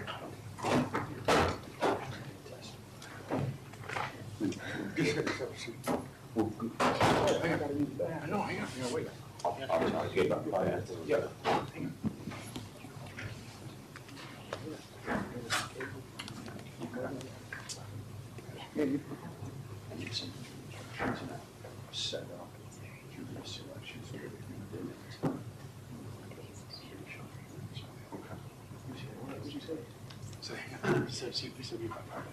I got his That is their private bathroom. We need to make sure none of their other staff members are using it. so. Just gotta wait for them to get cleared. No, all the jury. We can't take you out there.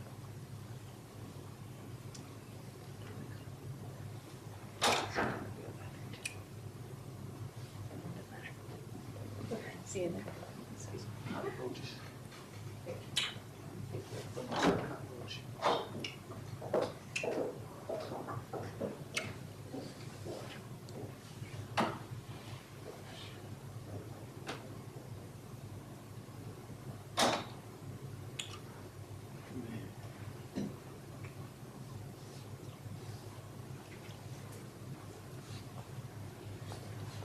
You just can't do it now, man. If they won't do it, I gotta use the bathroom.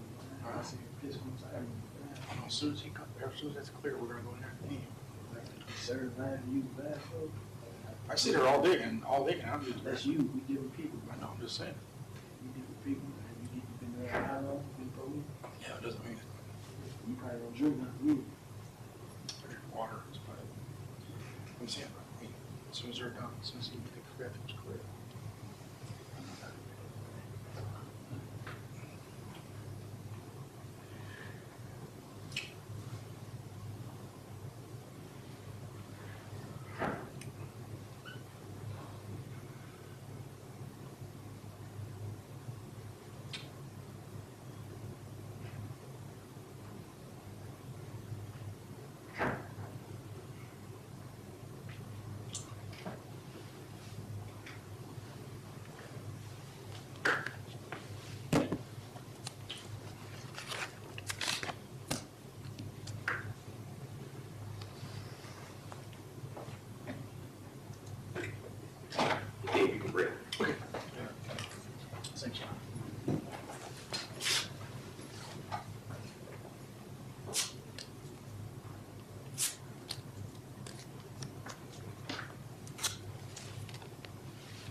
So, Judge Holt is going to come back and let me know as far as, what you're going to do. I'll then make a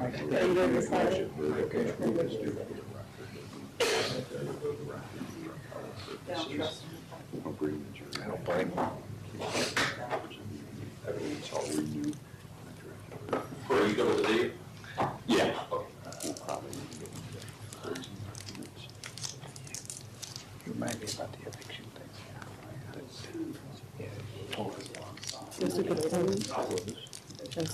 That's sticking. So what you gonna do that for me? Because we do it all. No offense, my girlfriend lives there with me. She's not on the mortgage. They don't want that till they get the funds. I had to go with them. Right. Okay.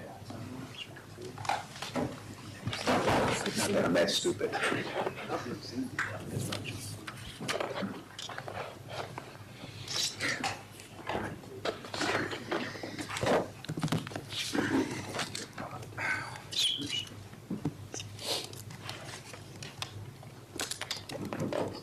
All right, so far exhibits 1 and 2A through 2J have been admitted. Is that everybody's understanding? Yes.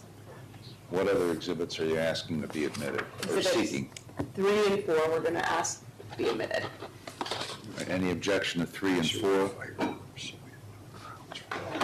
No grounds for objection, Your Honor. All right, so exhibits 1 through 4 are admitted without objection.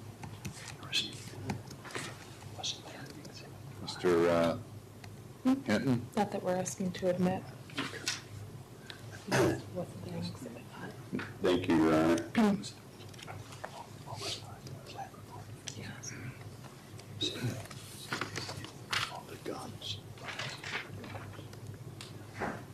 you, Your Honor.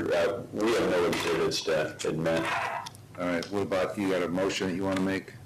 I do make a motion under Criminal Rule 29 for a directed verdict that the state failed to meet required elements. As far as the obstructing justice count, the fact that the officer could not open the deadbolt or access the room does not amount to obstructing justice.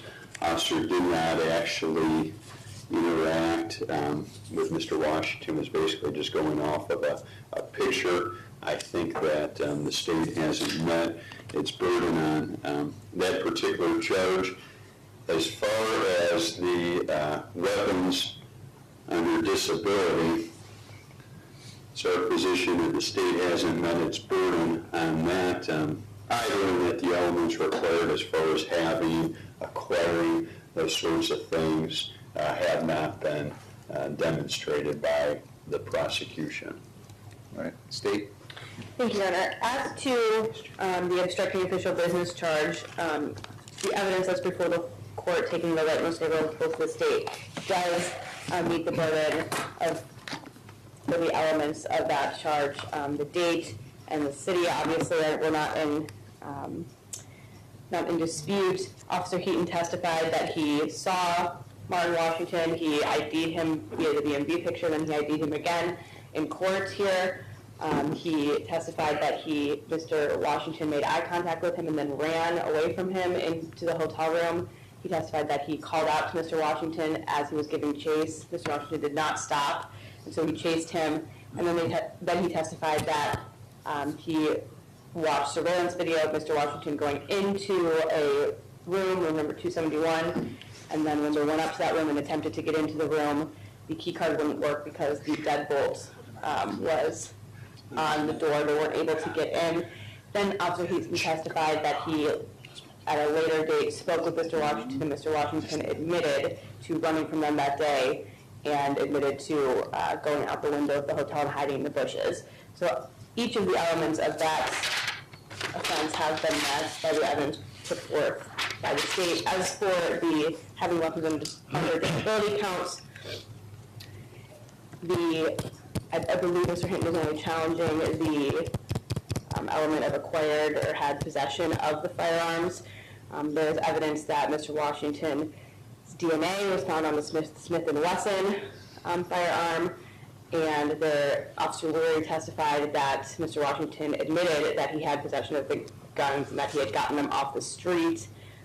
Furthermore, there's evidence presented that the defendant was found in a small space with the guns with him in that space.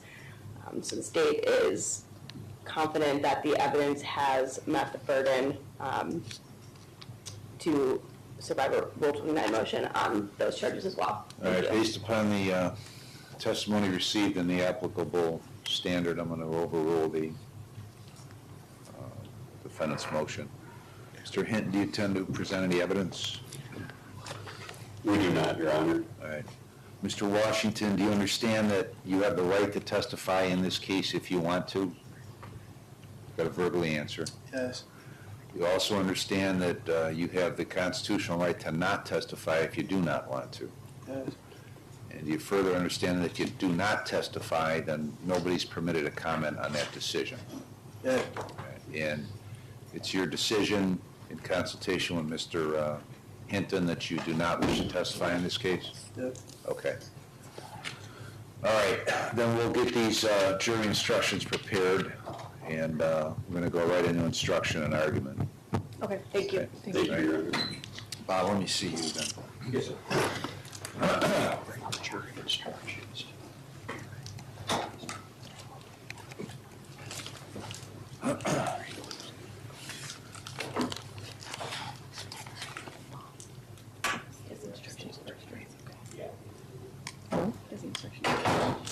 Yes.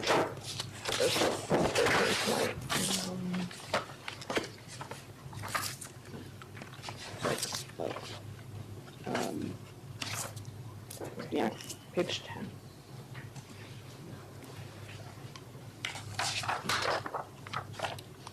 Use garbage can up there?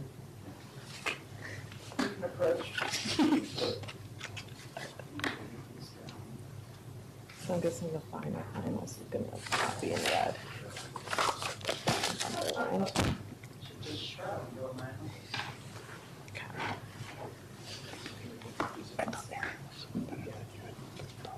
I thought he was good. I feel Yeah. You can tell he's got more presence. Probably testifies at weird. Reports on me, but I'm still gonna take them. Okay.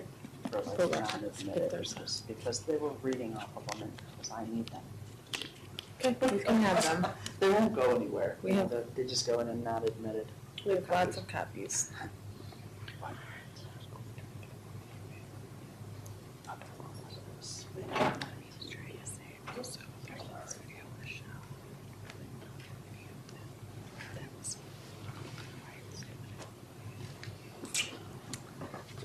To get to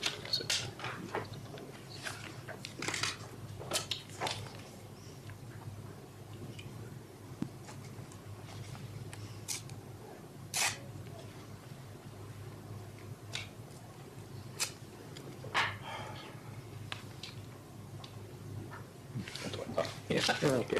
That's what I was No, that's what I thought. I know. Not. That was two, actually. Little clip. It's okay. Alright. Okay.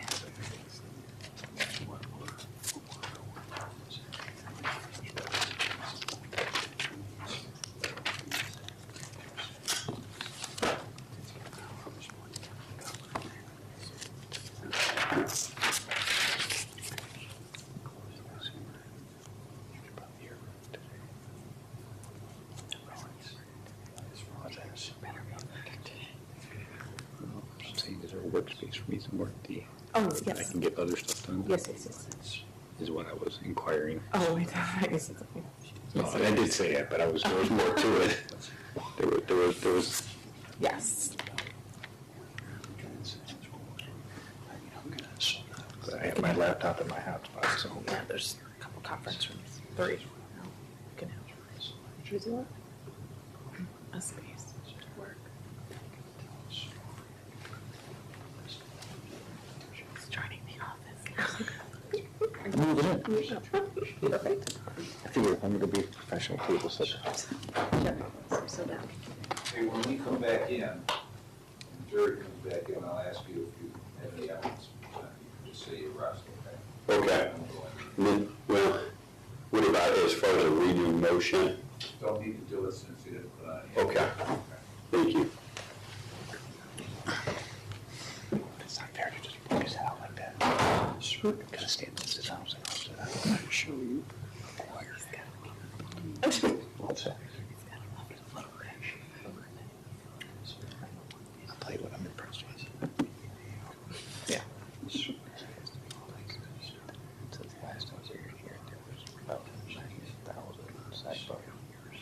Oh, yeah. And this is, you don't have like 3. Oh, yeah. Like every witness, every. I would take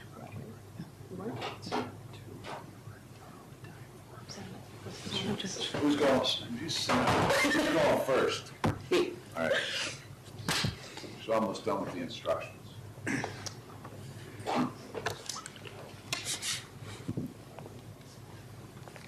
Final official. Okay.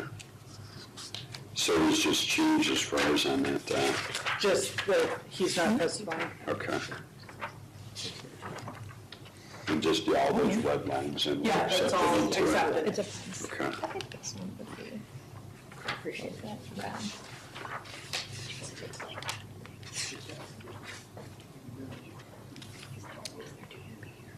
No, that's a Jason thing. Do what you feel.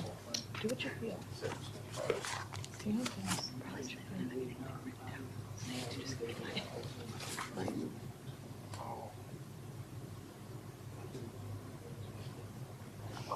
That's true. That is true. It's a factor on the, put that on the side of pro. Yeah.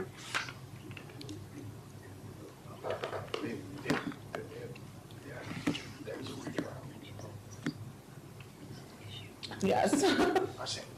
Really. I don't know what, though.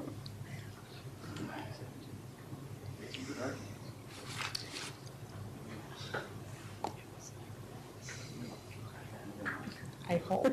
It looked more like ethnic to me, I don't know. Oh. 'Cause she was this close. Yeah. But she might have been the right age.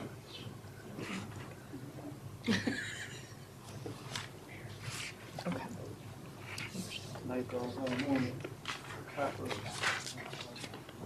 Did I ever play a role in that Brandon Okonkwo trial? Can you say that again? The last name's real hard to say. It was a. Okonkwo. Yeah. I didn't hear the first part of what you said. Did we play a role? Did either of you play a role in that at all? Amy and Adam, why? It just got reversed. I was appellate counsel on it. I just got the decision right now. Well, thank you for asking first if we play a role before I get it. Yeah, the grounds were down. Oh my God. Basically, he, well, they You guys are not selecting jurors. they cite certain things, but basically unequivocal request to represent himself, constitutional right to self-representation, trial court did not inquire into request, trial court denied request. Was it a Because he wanted to plea represent himself? No. or a trial? It was a It trial. was a trial, and when I was doing the Court of Appeals part, the appellate judges, I could tell they were interested in it, and they kept asking about. So I put in a few different arguments, but that's the one I put the most emphasis on. Seems like that's what they reversed it on. So he gets a new trial So he now. could represent himself, that's why. Yes, he could. No, it's It was Judge Collada. Remember? See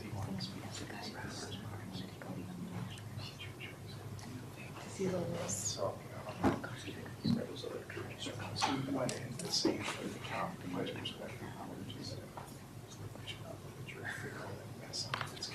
Yeah, that was a crazy fact pattern.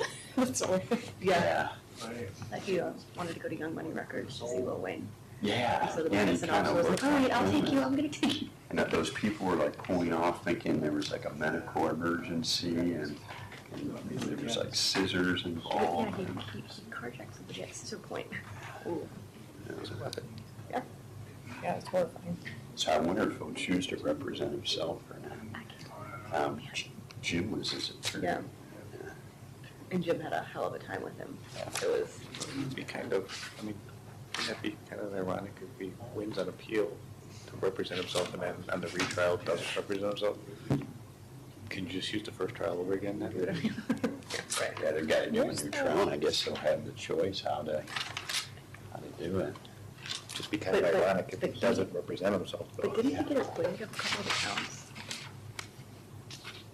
I think he got acquitted of the kidnapping. There might have been one or two, I can't remember. So they can really try him on some of it. I'm pretty sure there was a couple.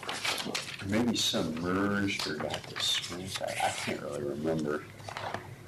It's been a while since I looked at the transcript. The time I played here.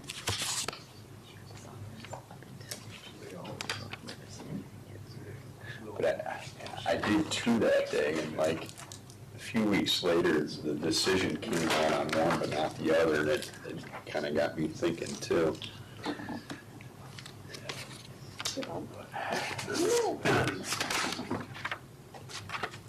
Alright, do you know that clicker mouse thing would work to click forward how?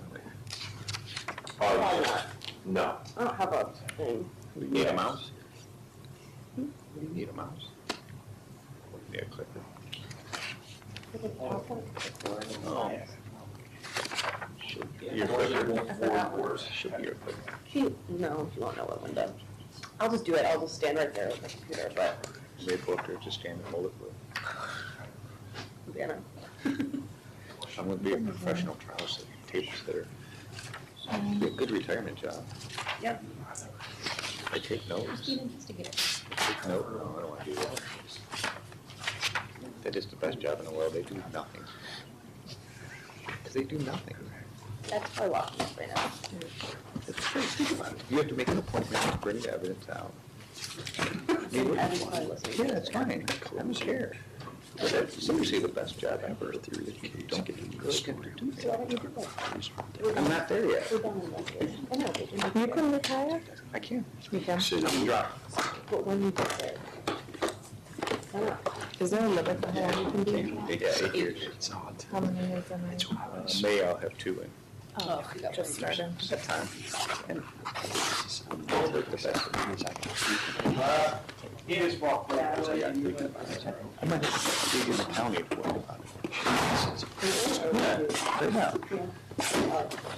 If you like it, then it's, you know, some people wouldn't like it. This? Oh, Yeah, it's something you like. I like it. Yeah. And now that I've been doing it far enough long, there's a lot of perks to it. There's the cars, the equipment, the training, the travel, the budget. And they sent me to New York for a week just to go with people there.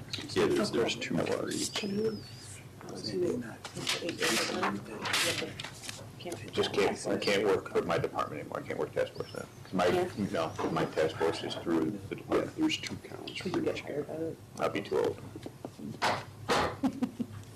It's the truth.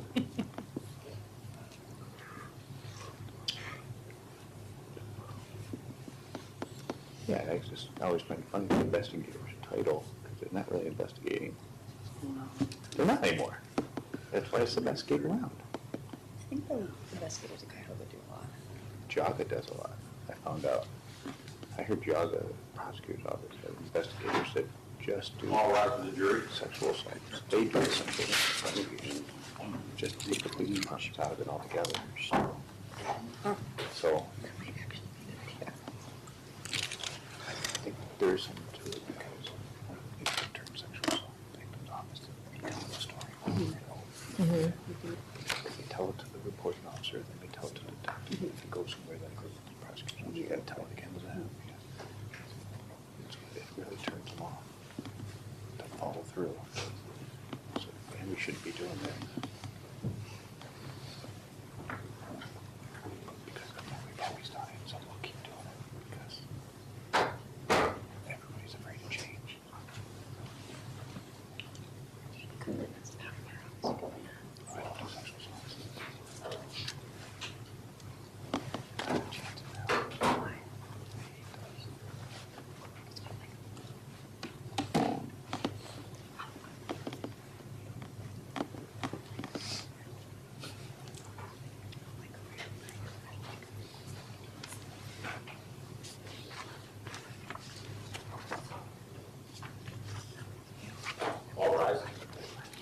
Seated, please. Mr. Hinton, does the defense have any evidence they wish to present? Your Honor, the defense would rest. All right. Ladies and gentlemen, the defense has rested. That means you have received all the evidence you're going to receive in this case. The next step of the trial is the jury instructions and the closing arguments of counsel. I will give the bulk of the instructions first, followed by arguments from counsel, and then you will get some final instructions before deliberations begin. As you can see, you've got a copy of the instructions that I'm going to read, so you can either read along or just listen. It's up to you, but you have that for your convenience. All right, ladies and gentlemen, you have heard the evidence. The court and the jury have separate functions. You decide the disputed facts, and the court provides the instructions of law. It is your sworn duty to accept these instructions and to apply the law as it is given to you. You are not permitted to change a law nor to apply your own conception of what you think the law should be. A criminal case begins with the filing of an indictment. The indictment informs the defendant he has been charged with an offense. The fact that it was filed may not be considered for any other purpose. The plea of not guilty is a denial of the charge and puts in issue all the essential elements of the offense. The defendant is presumed innocent until his guilt is established beyond a reasonable doubt. The defendant must be acquitted unless the state produces evidence which convinces you beyond a reasonable doubt of every essential element of the offenses charged in the indictment. Reasonable doubt is present when, after you have carefully considered and compared all the evidence, you cannot say you are firmly convinced of the truth of the charge. Reasonable doubt is a doubt based on reason and common sense. Reasonable doubt is not mere possible doubt because everything relating to human affairs or depending on moral evidence is open to some possible or imaginary doubt. Proof beyond a reasonable doubt is proof of such character that an ordinary person would be willing to rely and act upon it in the most important of his or her own affairs. If, after a full and impartial consideration of all the evidence, you are firmly convinced of the truth of the charges, the state has proved its case beyond a reasonable doubt, and you must find the defendant guilty. If you are not firmly convinced of the truth of the charges, you must find the defendant not guilty. Evidence is all the testimony received from the witnesses, the exhibits admitted during the trial, facts agreed to by counsel, and any facts which the court requires you to accept as true. Evidence may be direct or circumstantial or both. It is the quality of the evidence that must be weighed. Quality may or may not be identical with quantity. Direct evidence is the testimony given by a witness who has seen or heard the facts to which he or she testifies. It includes exhibits admitted into evidence during the trial. Circumstantial evidence is the proof of facts or circumstances by direct evidence from which you may reasonably infer other related or connected facts which naturally and logically follow according to the common experience of mankind. If you awake in the morning and see that the ground is covered with snow, that is circumstantial evidence that it snowed earlier. If you see human footprints in the sand, that is circumstantial evidence that someone had walked there. To infer or to make an inference is to reach a reasonable conclusion of fact which you may, but are not required to make from other facts which you find have been established by direct evidence. Whether an inference is made rests entirely with you. Direct evidence and circumstantial evidence are of equal weight and probative value. The evidence does not include the indictment or the opening statements or closing arguments of counsel. The opening statements and closing arguments of counsel are designed to assist you. They are not evidence. Statements or answers that were stricken by the court or which you were instructed to disregard are not evidence and must be treated as though you never heard them. You must not speculate as to why the court sustained the objection to any question or what the answer to such question might have been. You must not draw any inference or speculate on the truth of any suggestion included in a question that was not answered. You are the sole judges of the facts, the credibility of the witnesses, and the weight of the evidence. To weigh the evidence, you must consider the credibility of the witnesses. You may use the tests of truthfulness which you use in your daily lives. These tests may include, but are not limited to, the appearance of each witness upon the stand, the reasonableness of the testimony, the opportunity the witness had to see, hear and know the things about which the witness testified, the accuracy of the witness's memory, frankness or lack of it, interest and bias, if any, together with all the facts and circumstances surrounding the testimony. By using these tests, you may assign to each witness's testimony such weight as you deem proper. You are not required to believe the testimony of any witness simply because he or she was under oath. You may believe or disbelieve all or any part of the testimony of any witness. It is your duty to decide what testimony to believe and what testimony not to believe. The testimony of one witness, if believed by you, is sufficient to prove any disputed fact. Evidence was received about the commission of crimes other than the offenses with which the defendant is charged in this trial. That evidence was received only for the limited purpose of proving one of the elements of having weapons under a disability. The evidence about the commission of crimes other than the offenses with which the defendant is charged in this trial cannot be considered for any other purpose than the purpose identified. It was not received, and you may not consider it to prove the character of the defendant in order to show that he acted in conformity with that character. It does not follow from the defendant's past acts that he committed the particular crimes charged in this case. The state has the burden of proving each element of the particular crimes currently at trial beyond a reasonable doubt. The state cannot satisfy its burden merely by implying that the defendant committed these crimes because his other acts suggest a propensity to commit crimes. It is not necessary that the defendant take the witness stand in his own defense. He has a constitutional right not to testify. The fact that he did not testify must not be considered for any purpose. Generally, a witness may not express an opinion. However, one who follows a profession may express her opinion because of her education, knowledge, and experience. Such testimony is admitted for whatever assistance it may provide to help you arrive at a just verdict. As with other witnesses, upon you alone rests the duty of deciding what weight should be given to the testimony of the experts. In determining its weight, you may take into consideration their skill, experience, knowledge, veracity, familiarity with the facts of this case, and the usual rules for testing credibility and determining the weight to be given to the testimony. Police officers have testified in this case. You are not to give any greater or lesser weight to their testimony based solely on the fact that they are police officers. In count one, the defendant is charged with obstructing official business. Before you can find the defendant guilty, you must find beyond a reasonable doubt that on or about the 4th day of May, 2021, and in Lake County, Ohio, the defendant, without privilege to do so, with purpose to prevent, obstruct, or delay the performance by a public official of any authorized act within his official capacity, did an act that hampered or impeded the public official in the performance of his lawful duties. Privilege means an immunity, license, or right conferred by law or bestowed by express or implied grant, or arising out of status, position, office, or relationship, or growing out of necessity. A person acts purposely when it is a person's specific intention to cause a result or engage in conduct of a certain nature. Purpose is a decision of the mind to do an act with a conscious intent to produce a specific result or engage in specific conduct. To do an act purposely is to do it intentionally and not accidentally. Purpose and intent mean the same thing. The purpose with which a person does an act is known only to that person unless he expresses it to others or indicates it by his conduct.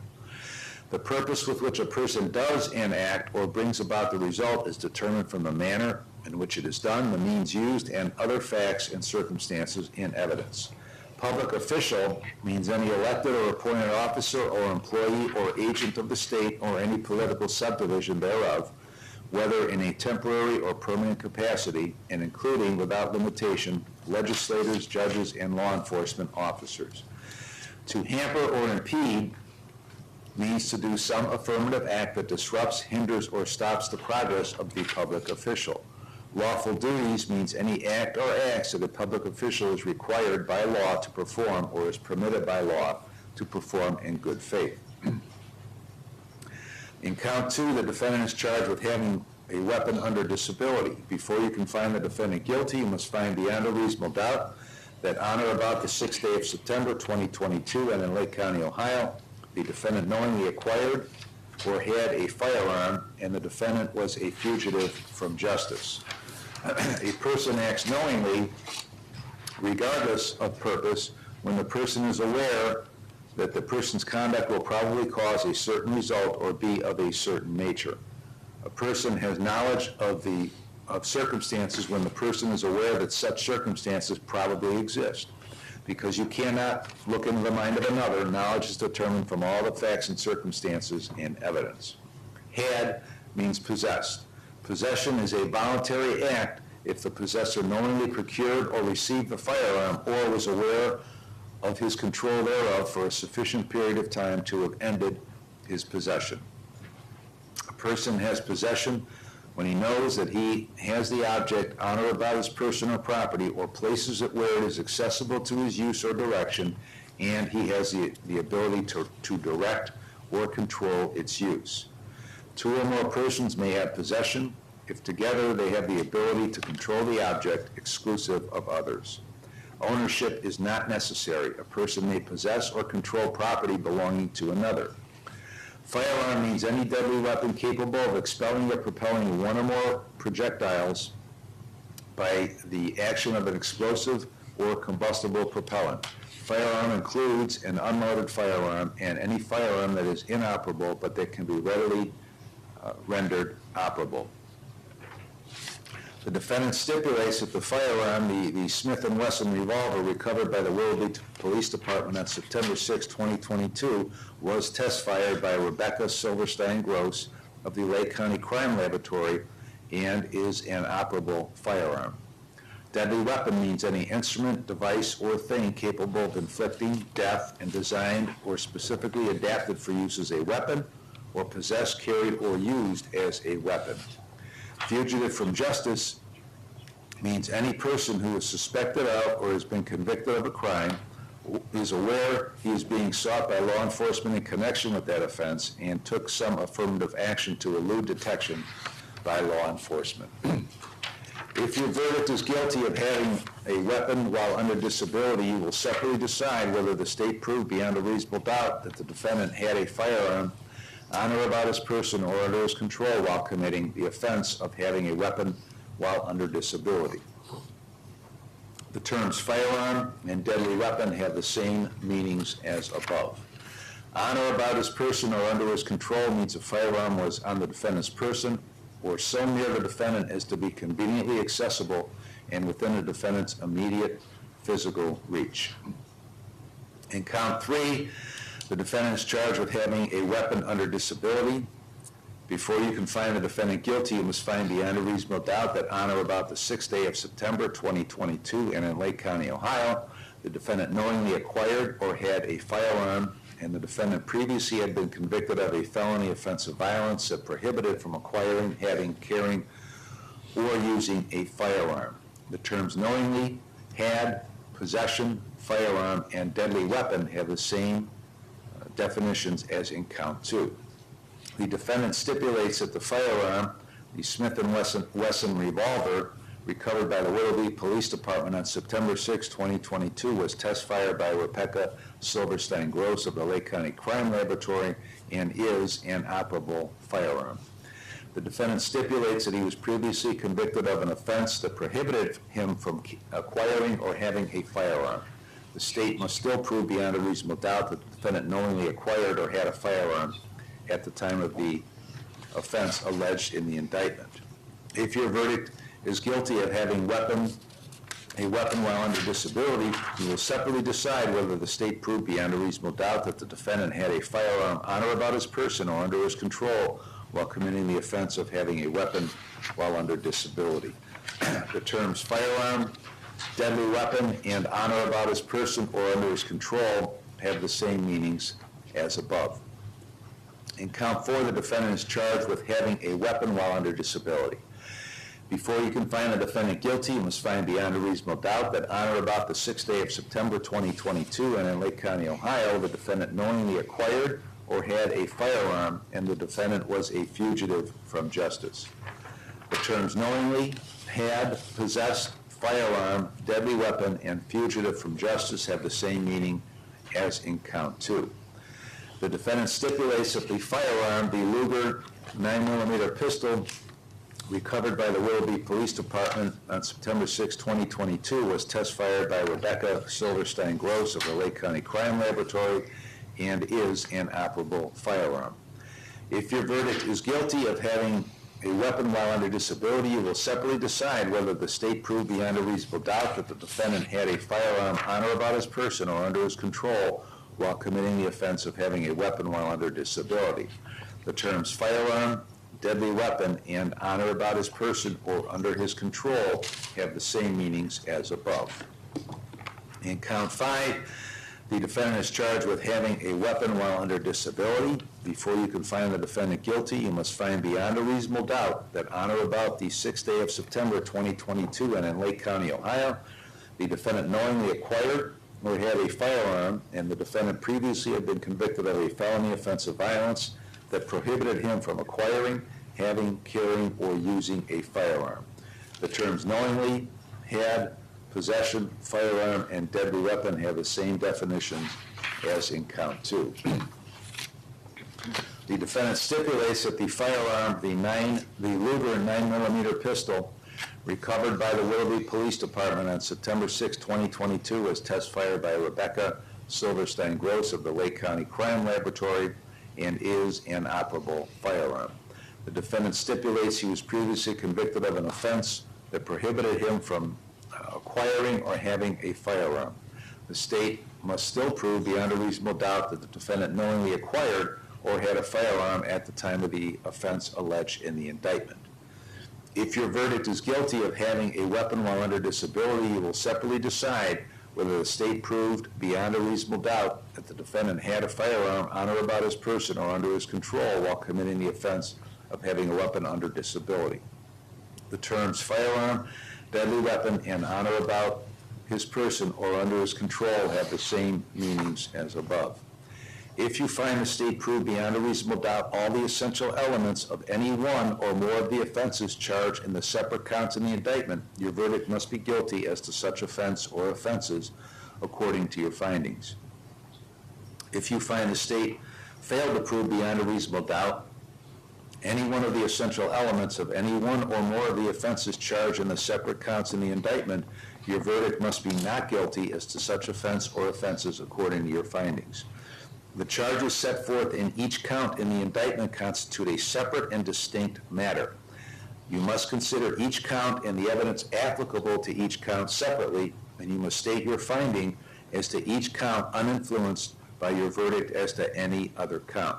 The defendant may be found guilty or not guilty of any one or all of the offenses charged. It is alleged the offense of obstructing official business took place on or about May 4th, 2021, and that the offenses of having weapons while under disability took place on or about September 6, 2022. It is not necessary that the state prove that an offense was committed on the exact day as charged in the indictment. It is sufficient to prove the offenses took place on a date reasonably near the date that is claimed. You will have in the jury room the following verdict forms. Each of the verdict forms states, "We, the jury, being duly impaneled and sworn, find the defendant," and then there is a blank. You will enter either guilty or not guilty according to your findings. There is a place for 12 signatures.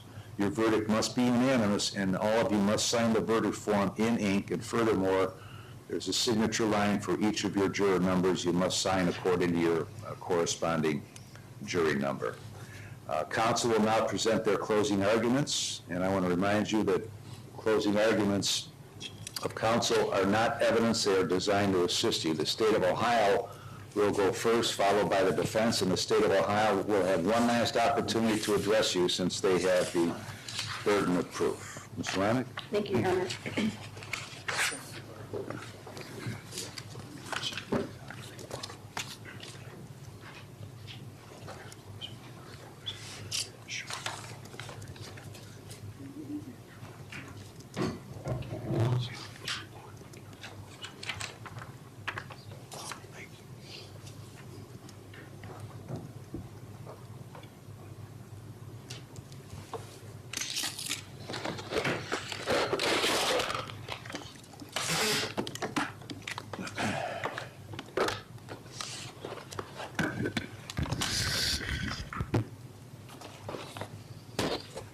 morning.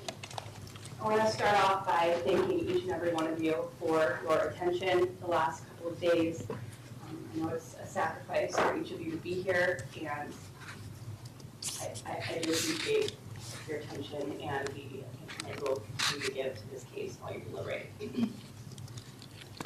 Now, the court just went over the indictment with you, and the indictment can be broken down into 3 sections. So we have count 1, obstructing official business. That's the incident that occurred on May 4th, 2021. Counts 2 and 3 are both having weapons while under disability. Counts 2 and 3 refer to the Smith & Wesson. Counts 4 and 5 refer to the Luger. So it's broken down. There are 2 guns. There are 2 counts per gun. So I'm going to talk about them in that order.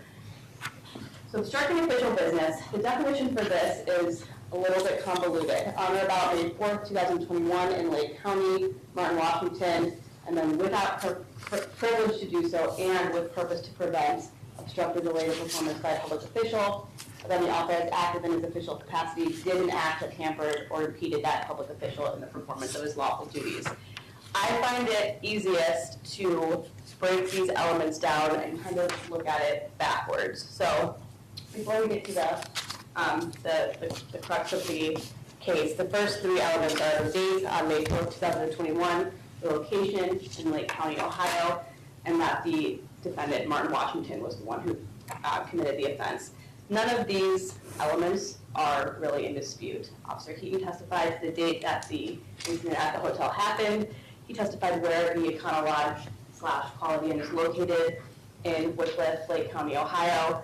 And he ID'd Mr. Washington at the scene with a B&B photo. He ID'd Mr. Washington here from the witness stand, and Mr. Washington later confessed to him that he did run from him that day. So none of these are in dispute.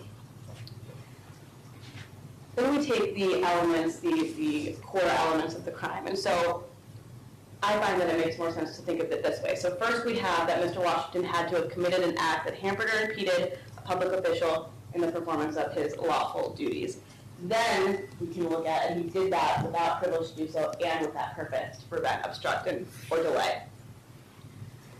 So the definition of hamper or impede, there has to be an affirmative act, and that act has to disrupt, hinder, or stop that public official from the progress that he's making. So we have an affirmative act here, the running through the hotel, continuing to run when he hears the officer order him to stop, going to the stairwell up to his room, 271, closing the door, holding the deadbolt in place so they can't get into the door with the key, and then later going out the window into the bushes as he confessed to.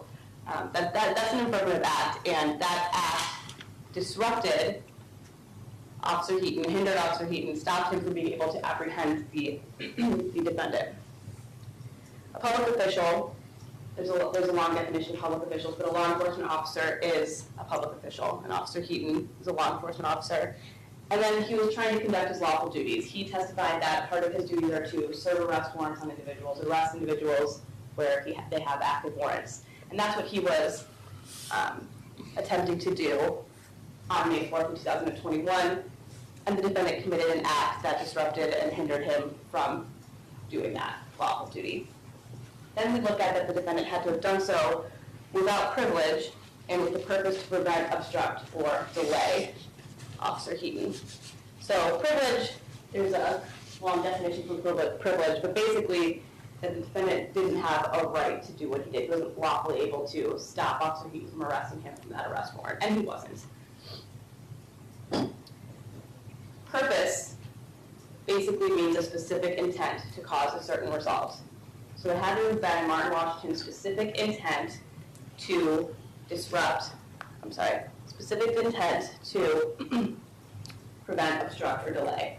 And that's why he was running. He knew he had a warrant. He told Officer Heaton that later when he was interviewed. He ran from him.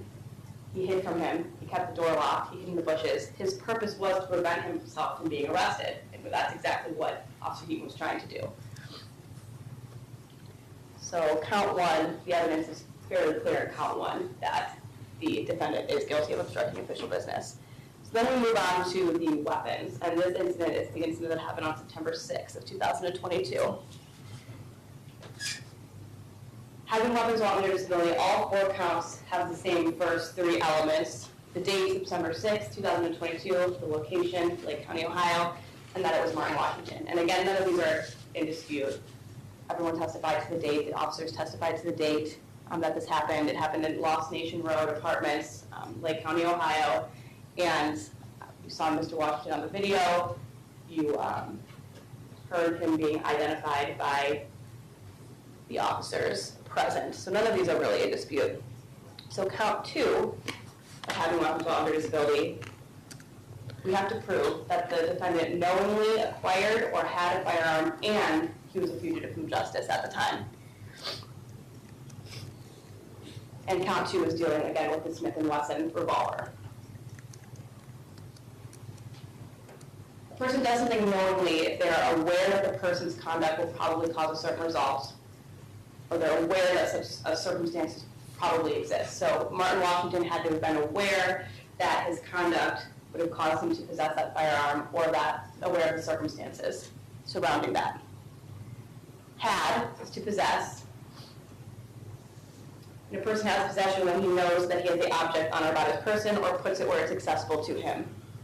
And we talk about this concept in voir dire. Remember where I have the pen, it's my pen, I put the pen down, still my pen, even though I'm not holding it. Oh, excuse me. And Mr. Hinton brought up in his voir dire, and I'm sure he'll bring up again, he could be standing at his podium and there could be a pen in here that he doesn't know about. Doesn't mean it's his podium, and that's true. But in this case, we also have the defendant's DNA on the Smith & Wesson revolver. 64.9 million times more likely that his DNA was in that mixture than that it wasn't. And in this case, the defendant told Officer Weary that he got the guns from the street. He knew about the guns. Michelle didn't know about the guns. He knew who was supposed to have guns, and he got the guns off the street. He admitted his knowledge of those guns. And he was in that small little crawl space with those guns, hiding with them. So in that situation, we do have other evidence showing that his proximity to those guns and the DNA and the confession prove that he had those guns, that he possessed those guns at that time, and the Smith & Wesson specifically for count 2. And then the final element was that the defendant was a fugitive from justice at the time. So to be a fugitive from justice, 3 things have to be true. You have to be suspected or be convicted of a crime. You have to be aware that you're sought by law enforcement in connection with that offense, and you have to take an affirmative action to elude detection by law enforcement.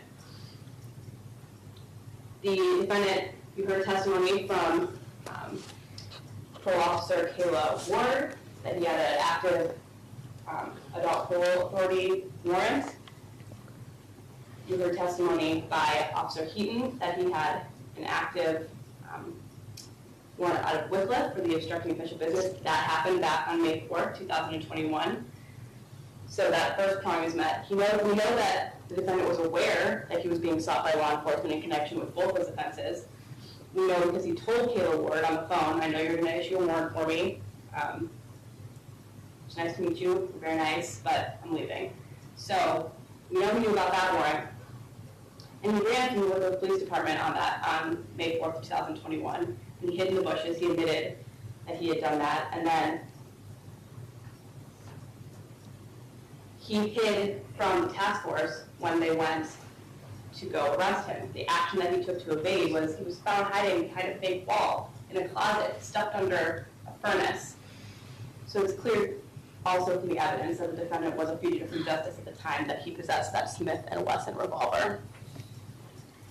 Now count 3, having weapons while under disability, it's the same first elements that he knowingly acquired or had the firearm, and then also that he had been convicted of a felony offense of violence. We already went through the analysis for knowingly acquired or had a firearm. That's the Smith & Wesson, the DNA that was on it, his statement to Officer Weary that he got those guns from the street. And the defendant has, as the judge read to you, stipulated that he has been convicted of a felony offense of violence. So those elements are met regarding the Smith & Wesson. And then we move on and we do the same analysis, but for the Luger firearm instead. Knowingly acquired or had a firearm and was a fugitive from justice. We already talked about being a fugitive from justice, that element is met. Now, while the DNA of the defendant was not conclusively found on the Luger firearm, we can take from the rest of the circumstances, the rest of the, how the guns were found, how they're found with him, the proximity to the guns together, their placement, and again, his admission to Officer Weary that he got those guns from the street. We can take from all of that the defendant also possessed that Luger firearm. And I want you to take a look at this picture when you'll have all the evidence back with you in photographs. And look at how the guns are placed. The Smith & Wesson is in the front, the Luger is in the back. They're in such an awkward position, right? The Smith & Wesson is pointing upwards, kind of resting on the handle. The Luger is upside down, resting on the barrel. It's almost as if somebody picked them up like this and then just placed them down right there. And this isn't a place where you store your guns. And that's not a manner that you would store your guns in. That placement and the way that looks is more consistent with somebody just taking them and putting them down, like when he crawled into that space to hide from the task force officers. And then count 5, also in regards to the Luger, same elements, and that he was convicted of a felony offense of violence. And we have gone through all of those, and the defendant has stipulated to being convicted of a felony offense of violence. So each of those offenses have been proven by the evidence that's been presented to you in the last 2 days. Then the last thing that we have are the firearm specifications. And there is the same firearm specification that is attached to all 4 of the weapons charges. And to prove that firearm specification, the state just has to prove that the defendant had a firearm on or about his person or under his control while he was committing those offenses. And on or about person or under control, that just means that it was on him, on his person, or it was so near him as to be conveniently accessible and within his immediate reach. And we know where these firearms were found in a 2x3 crawl space, roughly, that the defendant was smushed into. He's a big guy. You saw it on the video you've seen here today. They were right behind him. He could have reached around and grabbed them immediately from where he was sitting in that crawl space. And he also admitted, again, his knowledge of those guns, where he had gotten them in his teenage home, Smith & Wesson. So the specification for each count has also been proven by the elements that are in front of you.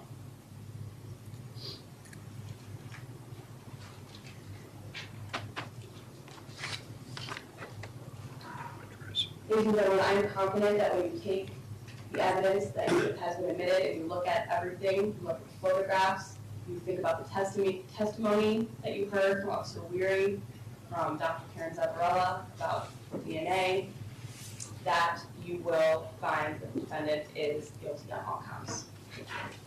Thank you. Mr. Hinton. Thank you, Your Honor.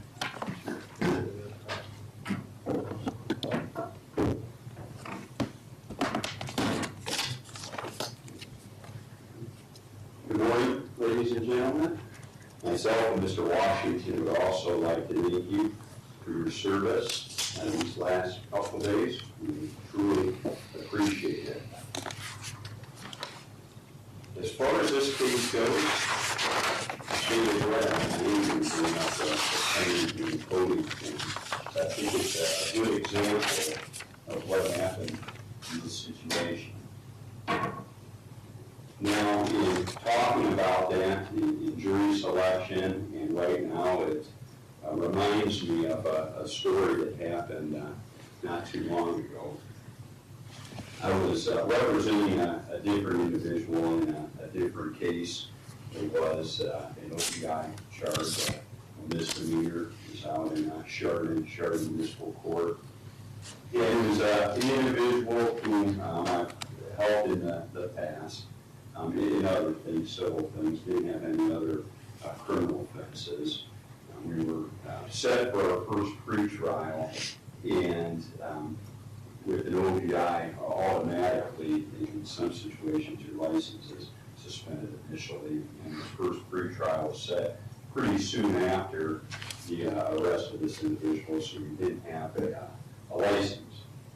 And he asked me if I would drive him to court that morning, if I would pick him up. And that's something I normally don't do. Usually I'm talking on the phone with other cases or talking to my wife transporting people to and from court. Usually they line that up on their own, but I could tell this guy was real nervous, wanted to make sure he made it on time. Didn't have anyone to take in the ride, so I volunteered to do so. And I pulled into his driveway as a nice house.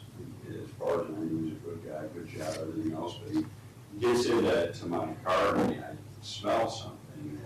It smells like marijuana. I could smell marijuana. And I didn't know if he had used it before court to calm his nerves, or if he was around somebody that had used it, or if he was at a party the night before, or if he had some on him, or you know, whatever else. I just, you know, kind of knew that you know, something seemed out of sorts. So we drove to court, and you know, I didn't really inquire. I didn't want, in case I was wrong, I really didn't want to bring it up or anything like that. It was just a pre-trial, so he didn't have to interact with the court or anything else. He just sat in the lobby. He seemed to be fine. He didn't seem to be under the influence, so I wasn't worried about him making voluntary decisions that day. But I ended up driving him, you know, back home after the fact, and I had a court hearing right after that. So I was driving kind of fast, borderline speeding. I was going down 44, and again, I had dropped him off, and I'm going and trying to make sure I get back to the Painesville on time so I could attend my court hearing timely, and I passed the Ohio Highway Patrol Station, and I see a patrolman there, and I slowed down. I was a little concerned, but he didn't go out after me, so I must not have been going too fast, so that was good. But then things started going through my mind as far as, you know, this client that I drove in the morning, I smelled marijuana. I mean, what about when we went into court, you place, you know, had some on and put it in my car or something of that nature, and forgot to grab it when you get out, and this is, you know, really has bothered me and going through my mind as I'm seeing that officer and continuing to drive. So I got to court, I checked the car thoroughly, there was nothing there, so that was good. But what I was asking myself, what would if I have done? You know, the officer, you know, said I wasn't able to slow down. That officer got behind me, pulled me over, you know, came to my car, maybe had a drug sniffing dog, or you know, something of that nature that led to an immediate search, and he located, you know, marijuana on the passenger side or somewhere under the seat. What would I say? I'd say, oh, you know, it's not mine, you know, that sort of thing. It made me think about this case. What would be the reasonable doubt as to why I didn't know that was in there? And what's the, more importantly, what's the reasonable doubt that Mr. Washington was not aware, did not know that those guns were in the void in the furnace?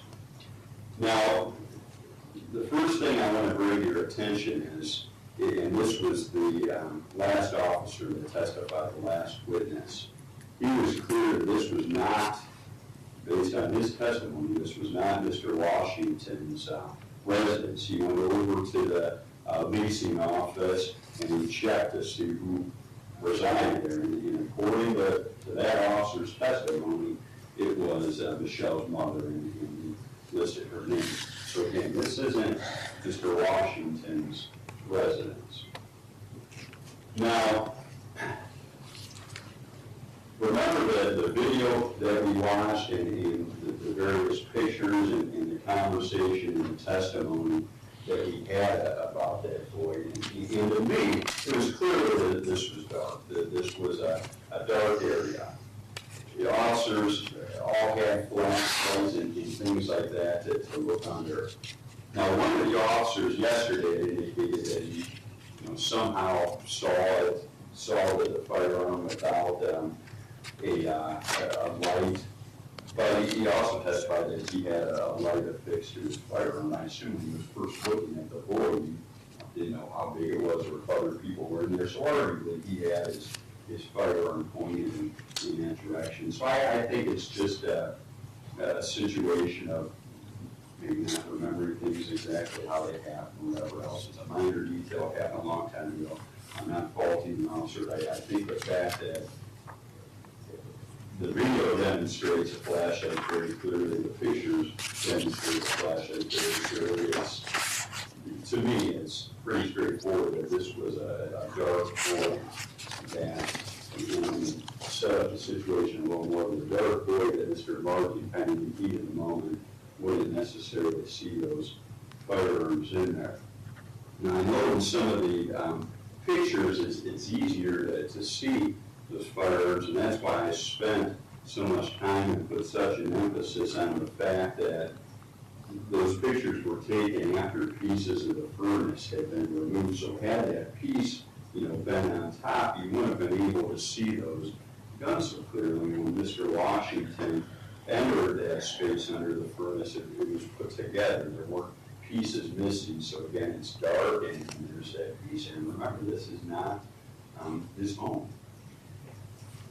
Now, as far as the idea of fingerprints, now had Mr. Washington taken these firearms, and remember what he's wearing when he comes out. He's wearing athletic shorts. He's not wearing a belt. He's not wearing a holster. Really doesn't have anything he can, tuck these firearms into.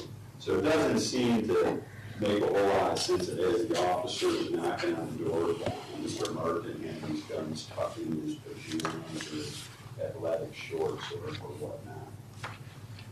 Now recall, there's no evidence that Mr. Washington had gloves on or that were on him when he was apprehended, or he had some kind of a rag or something of that nature. He didn't even have a shirt on. There's no evidence that he had a flashlight on, and I had asked the officer today about seeing Mr. Martin barefoot coming out of there. Now, I understand that the individual yesterday, he got into the fingerprinting and how it's difficult to pull prints off of a firearm, but I think on these particular firearms, there were some, in this particular situation, there were some elements that would increase the likelihood that a readable print would be used. You saw the video several times, and I pointed out today, but Mr. Washington was very sweaty. Again, in a very short period of time, with the assistance of Michelle, there was this panel removed. He went under the furnace. At some point in time, a couch was pushed against the door. So there's a lot of strenuous activity. There's a lot of nerve. There's a lot of moving quickly. It was September, still mild temperatures, and he's just crammed under this little furnace, and he's in air danger when the furnace was running. I don't know. But he had a ton of sweat on him. And the the fingerprint individual testified that sweat would make it more likely that fingerprints would be on guns. She also testified that a lot of these newer guns are made in a way where it's harder to get fingerprints on them. But she also testified that the 9mm guns, the one that's not the revolver, so this round one back here, and I'm referencing State's Exhibit 2G, it is a very old gun. I had asked this officer yesterday as well if it's a gun that he's commonly seen. I think even in the video, the individuals were referring to it as a dirty, hairy gun or something like that. So arguably this gun doesn't have the things that the newer guns have that make it harder to pull prints off of. It had a long, smooth barrel. It had that camera mechanism on top, and then the revolver had a lot of surfaces where a print could be taken. We have all this sweat, and yet there's no prints taken off these guns when Mr. Washington allegedly put them there. Now, as far as remember that there were two different results And I'm referencing State's Exhibit 2G. On this revolver, that's where the DNA scientists testified as far as the more likelihood that Mr. Washington's DNA with two unknown contributors is millions of times more likely to contain the DNA than three unknown contributors. But look where that gun is. That gun's first. That would be closest to him when he was in there. And then the other gun's behind it. Now, if you notice, I asked that scientist, that individual, if touch DNA could come from a foot. And remember, Mr. Washington wasn't wearing shoes in which he testified that it would. And arguably, his feet were sweating. So what happened here is that his DNA didn't get on that gun because he placed it there. His DNA got on that gun because it came off of his foot that was pressed up against it. Now, there's all these other things, piping and other stuff down there. So Mr. Martin's foot is touching something. He doesn't know whether it's a gun, it's a pipe, anything else. Now, coincidentally, the gun that's behind the revolver, that's the one where the DNA was inconclusive, arguably because his foot wasn't touching it. Now, something else very important this DNA individual testified to is there was a minimum of 3 other contributors, which means other people touched these guns and handled these guns. I asked if Mr. Washington did in fact put these guns there, why do we have an inconclusive result on the one that's behind the revolver, the Ruger? Now, as far as these other individuals and everything else, let's just kind of set this situation up in our mind a little bit. So, Mr. Washington wakes up, or he's in this residence that, according to the testimony of the officer today, is Michelle's mother. Somehow, catches wind that these officers are trying to come in. Imagine how quick you would move. I mean, imagine if this was this is the furnace, and he's just running through this, but again, it's dark, we've got his family, and he just gets into it real quick. I mean, he's not checking to see, is that pen in there? Is there a gun way back there? He just crawls into this thing backwards very quickly. In the heat of the moment, his door is being rammed in. So it's very understandable as to why he would not know those were there. Now, why were those there? That's probably a question going through your mind. Well, think. According to that officer, this was Michelle's mother's home. And according to the other testimony that came, Michelle helped Mr. Washington get into that space. And according to that officer, this is her mother's home. So maybe this is a situation where, Michelle's hiding spot, and she had, guns there. Again, not everybody can afford a gun safe. Sometimes in certain areas, there's a lot of theft, and people hide their valuables in different situations, or maybe Michelle had a reason why she should have firearms, but this wasn't Mr. Martin's residence. And, Michelle certainly knew of this hiding area that arguably she kind of led Mr. Washington to. And again, just the lack of the scientific evidence, I think, is what helps create the reasonable doubt, and just the manner and way that he would have gotten into this very quickly. And then we get into the question of acquiring, having, carrying, using. These were at the end of that boy. I mean, arguably, he didn't acquire them, he didn't have them on his person, he wasn't carrying them, he wasn't using them.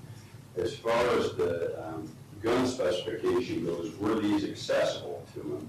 Well, if you see how he was configured in that video under the furnace, I don't think that he could have reached behind. It was a very small area that he was in. Now, there's this idea that Mr. Washington admitted to having these guns and getting them off the street. I ask you to consider this. So we have all these different law enforcement officers there. We're 22 when this is occurring. Tons of technology. Officers have body cams on. The whole incident where he's coming out of the furnace is captured by body cam. A lot of police cars have dash cams and things. Officers have, little recorders. Police stations have videos. But coincidentally, when Mr. Washington, makes this admission that the smoking gun, we don't have any record of it. Now, I'm not saying the officers made it up out of thin air, but what I'm saying is that when the officers, question you right in the heat of the moment, some things can be misinterpreted, some things can be remembered incorrectly, and I don't believe that Mr. Washington did make a straight admission as the officer testified to today. Again, I think there's just something that's slipping through the cracks there, and the fact that we can't sit down and watch it like we can just about anything else in this case, I think is it's worrisome. It really is. Now, as far as the obstructing justice charge that allegedly happened a few months before in May, in that situation, remember that officer said that he didn't really know who Mr. Washington was. He just saw a picture of him, and he sees this individual at the hotel or motel or whatnot, and tries to apprehend him, and he can't get into the room. Now the officer's testimony is that he couldn't get into the room because someone was holding the lock. Now, if someone was, who was it? How do we know it was Mr. Washington? But how do we know that that's even the reason he couldn't get in there? What about if he had the wrong key card? Or what about if there was some kind of malfunction? What about if he was doing it incorrectly? Remember, there was some testimony today regarding trying to get a key or something of that nature to enter the residence in Willoughby in September, and that didn't work, and they did the Randys. What about this officer, whatever he had, master key to work? It's basically just a guess that he thinks that Mr. Washington was on the other side holding that lock. But then, basically have a situation where, according to the officer, there's other officers there. The building is arguably surrounded. He was hopeful that there was an officer right outside his window, and no one sees Mr. Washington jump out the window or anything of that nature. And again, this statement, we have no recording or anything else of it, but it just doesn't make a whole lot of sense that if officers were surrounding the building, that Mr. Washington could jump out of the window undetected, or allow him to jump out the window if the officers weren't there. In that situation, I just think that there's tons of reasonable doubt as to what his identity was he holding the lock, and did he jump out? So, with that said, I do think that there's certainly reasonable doubt in this situation, and as I'm sitting here, talking and giving my argument to you, remember I've got this pen that's still inside here that I'm right next to, but don't necessarily know what else is in here, what else is inside this podium, and that's what happened to Mr. Washington. Thank you. Thank you. Mr. Gretzky?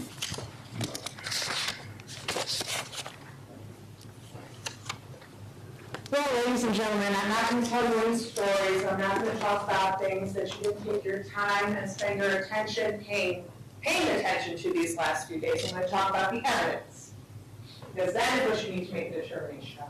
And that is what will prove beyond a reasonable doubt that Martin Washington, the defendant, obstructed official business in Wycliffe and had weapons under disability in Willoughby, Lake County, Ohio, specifically the Smith & Wesson revolver and the Luger 9mm pistol.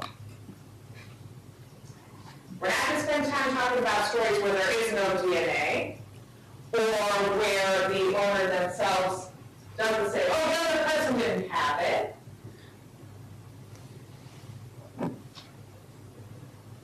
Or the person who was found with it himself says that it's his. That's what we have here in evidence. I'm going to talk about the evidence.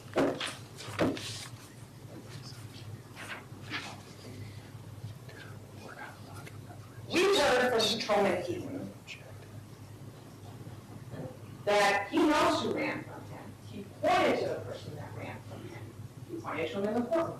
He pointed to the defendant, Martin Washington. He said that he had, as a part of his duties, he had a duty to arrest someone that he knew had a warrant out. He was trying to perform his duties and arrest the defendant. The defendant knew that, ran from him, hid from him, locked the door, prevented him from doing it. Patrolman Keaton said he had to walk away. Orders from the chief. That's how important the duty is. He wasn't going to stop trying to perform that duty until he got the order from the chief. Now, Patrolman Keaton talked about how when he finally did have a conversation with the defendant, he said, yeah, that was me on the other side of that door in that hotel room. I ran from him.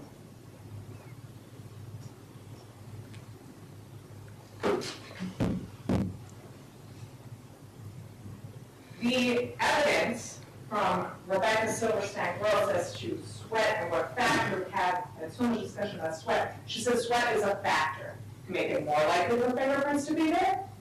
And then when I asked again, sure, sweat, moisture can make it so fingerprints aren't there. She said fingerprints are so delicate, they're so, she used the word fragile. If we just a wipe of your phone screen and they're gone. They're fragile. She only once in her career testing firearms has found a usable print on a firearm. I don't think there's any dispute that this gun was touched, because we heard from Dr. Zavarella, DNA from multiple contributors, including the DNA of the defendant. And on Ruger, the defendant was not excluded. It just did not meet the threshold for code reporting requirements.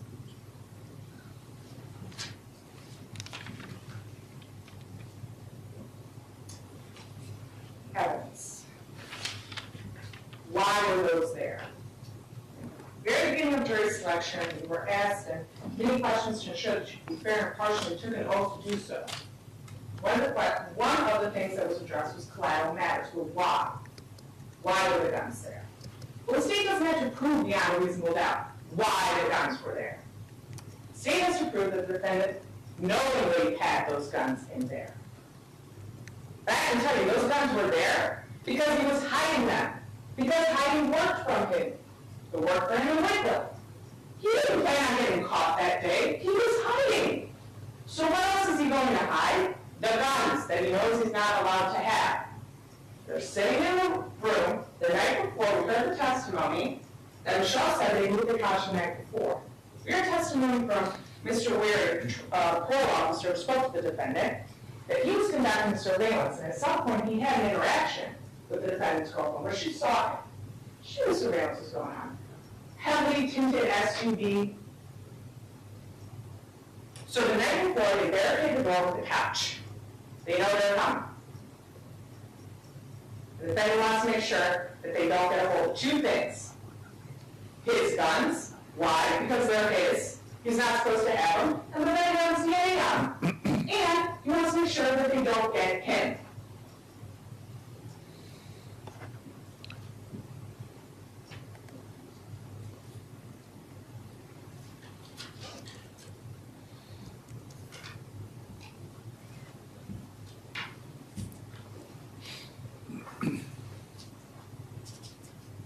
You are the judges of credibility. You are the judges of fact. You will have this video and evidence to review, to see, to hear. When Deputy Marshal Snap and the other task force officers are identifying guns. When people go in, and that filter is moved, but where are the guns? Way in the back. Those are untouched until Detective Clayson came and collected them in evidence.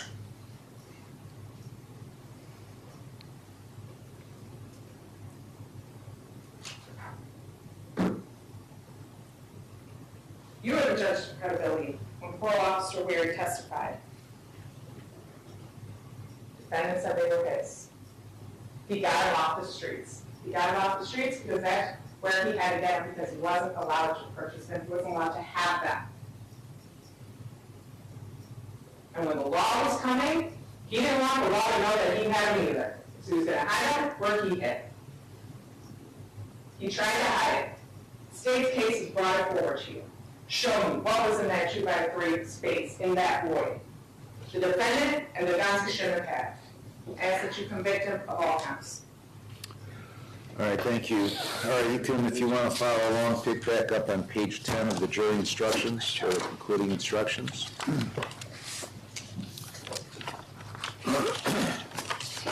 The court cannot embody all the law in any single part of these instructions. In considering one portion, you must consider it in light of and in harmony with all the instructions.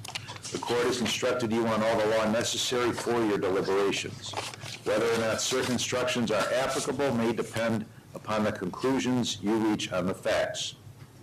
If you have an impression that the court has indicated how any disputed fact should be decided, you must put aside such an impression because that decision must be made by you based solely upon the facts presented to you in the courtroom.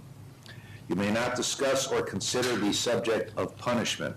In the event you find the defendant guilty, the duty to determine punishment is placed by law upon the court. Circumstances in the case may arouse sympathy. Sympathy is a common human emotion.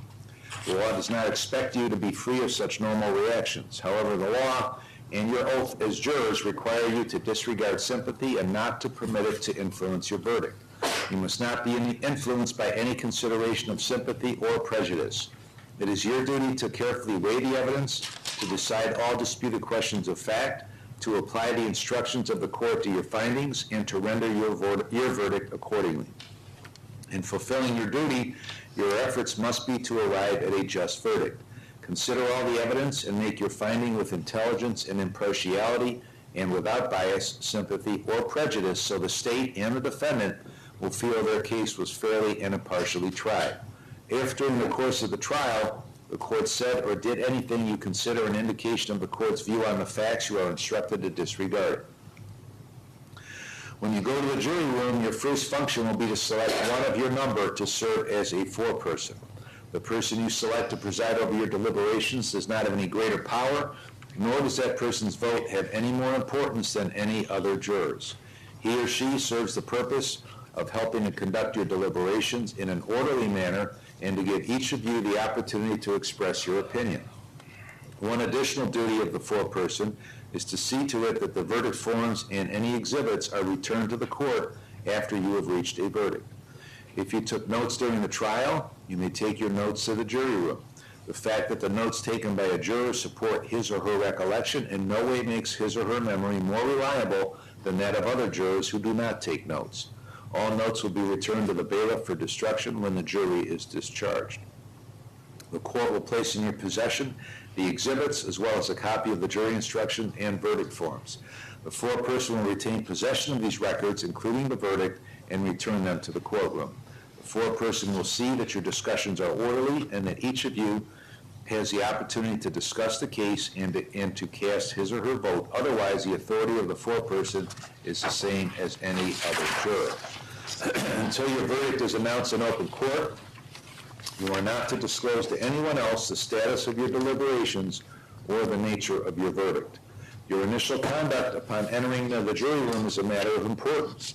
It is not wise immediately to express a determination to insist upon a certain verdict because if your sense of pride is aroused, you may hesitate to change your position even if you later decide you are wrong. Consult with one another, consider each other's views, and deliberate with the objective of reaching an agreement if you can do so without disturbing your individual judgment. Each of you must decide this case for yourself. but you should do so only after a discussion and consideration of the case with your fellow jurors. Do not hesitate to change an opinion if convinced that it is wrong. However, you should not surrender honest convictions in order to be congenial or to reach a verdict solely because of the opinion of other jurors. In order to return a verdict, it is necessary that all jurors agree. Your verdict must be unanimous. Your verdict must be based solely on the evidence and on the law the court has given, as the court has given it to you in these instructions. Nothing the court has said or done is intended to suggest what your verdict should be. That is entirely for you to decide. If you have any question or request during your deliberations, your foreperson should write that question or request on a paper and notify the bailiff so the question or request can be delivered to me. The court cautions you, however, with regard to any message or question that you might send, you should not reveal your numerical division at that time or the status of your deliberations. It should be reduced to writing so there will be no misunderstanding as to what you request. It should then be delivered to the bailiff, who will submit it to the court. Whenever all 12 jurors agree upon a verdict, you will sign the verdict in ink and advise the bailiff by using the bell in the jury room. You will then be returned to the courtroom. As mentioned earlier, you have heard all the evidence. It is common practice when jurors commence deliberations to request transcripts of various witnesses. There are no transcripts. Juror number 8, you were selected to serve in the event of any misfortune to any member of the panel. At this point, you will not accompany the jury to the jury room or participate in deliberations unless directed by the court. Please remain in the courthouse until the court directs you. It will not be necessary for you to serve any further. You are not to discuss this case or tell anyone how you would have voted until after the jury has returned a verdict. After you are discharged, you may discuss your verdict and your deliberations with others, but you are not required to do so. You must decide for yourself whether or not you will discuss such matters. It is the lawyer's duty to protect your desire not to talk about the case if that is your decision. It is improper and unethical for a lawyer or anyone else to harass, entice, or exert improper influence on you for the purpose of getting you to talk about the case. Once 12 members of the jury have agreed to a verdict on each of the counts and have signed the corresponding verdict forms, the foreperson will notify the bailiff and you will be returned to the courtroom. Is there anything further from the state? No, Your Honor, thank you. From the defense? No, Your Honor. All right, you may now begin your deliberations.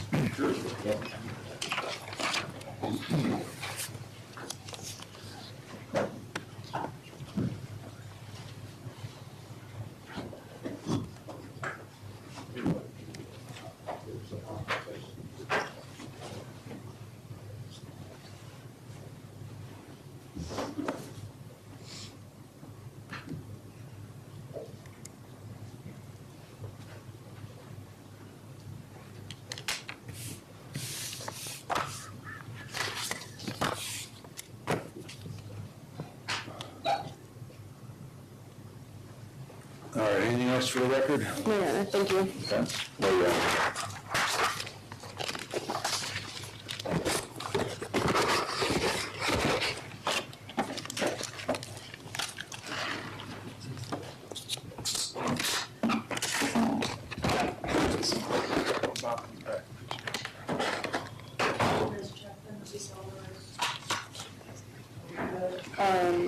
Actually, hold on. You don't have the ones up there that weren't admitted, right? I put 5 over there. Okay. And that was over my, Okay. Yeah, that was the only one. But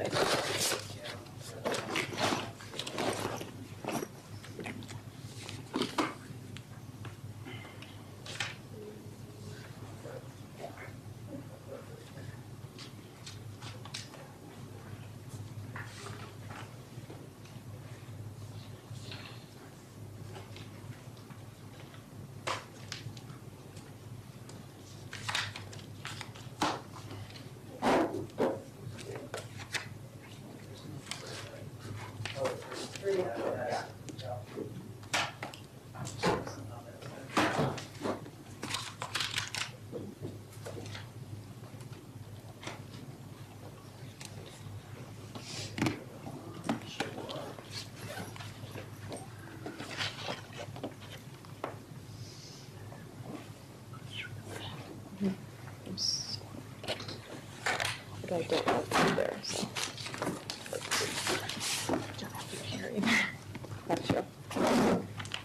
water bottle? Take a minute.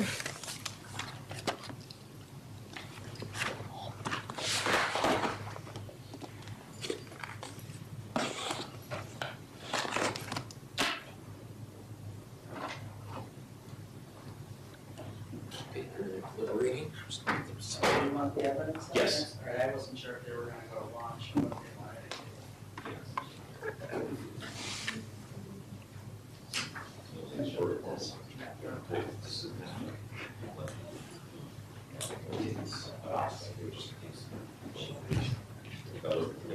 What's that? Is there another there? Yeah, it should be fine. They might say, let's go grab lunch first. They'll just do that. Yeah, the ladies,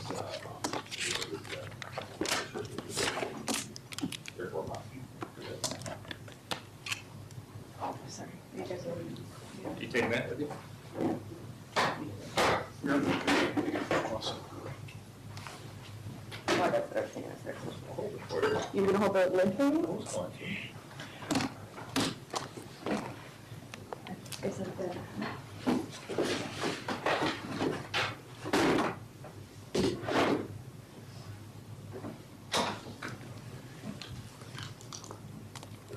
Everybody get everything out of the book they put in there. No, no. Yeah, it was bad. Had it not been for that shelf, I was gonna climb into it. Seriously? Yeah, that crossed my It mind. would have been fun to get you out of there. Are you gonna be all sweaty? Actually, you missed an opportunity with me leaving my water bottle up there. Could have been like, see, this isn't mine. Like, I'm just. I didn't even catch Yeah, that. they were taking them.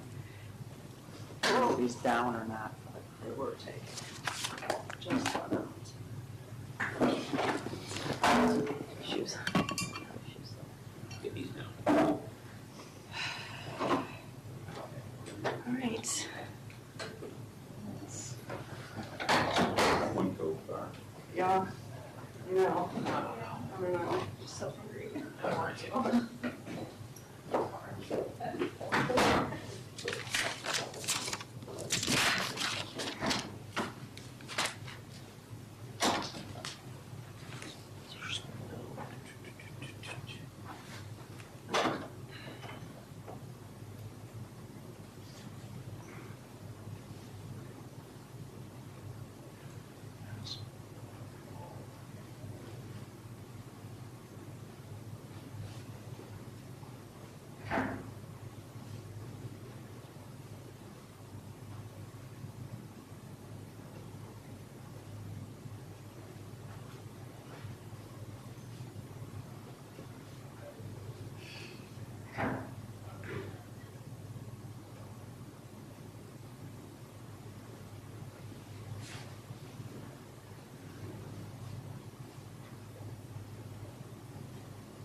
Listen, yeah, I filed the divorce for him. We just filed recently, but he kind of made it sound like it was like they both were kind of going at each other. He thought maybe she'd have a change of heart on it.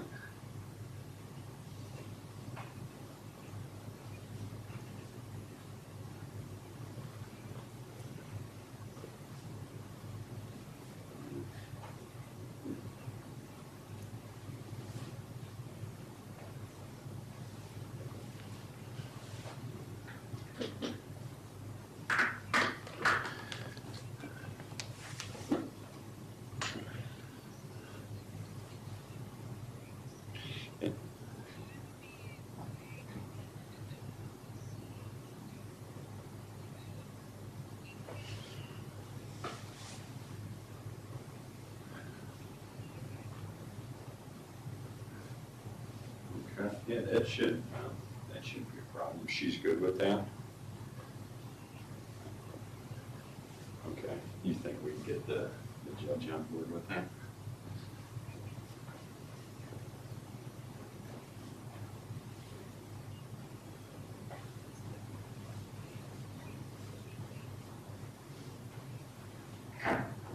Did,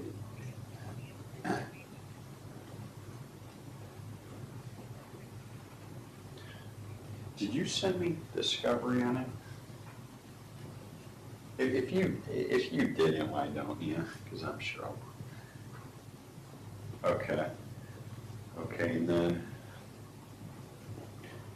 Okay. Yeah, that should work. I mean, if we, can we just say set it for another, like write it up and set it for another pre-trial, or if we write it up? I mean, that way, if, for some reason, things don't go well on my end, then I'd set for change of plea, but I assume we'll just go in there and change her plea.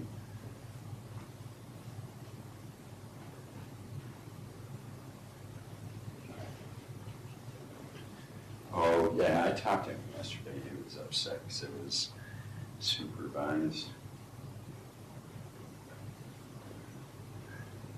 I told him about all of it. Now, I spoke with him yesterday.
Well,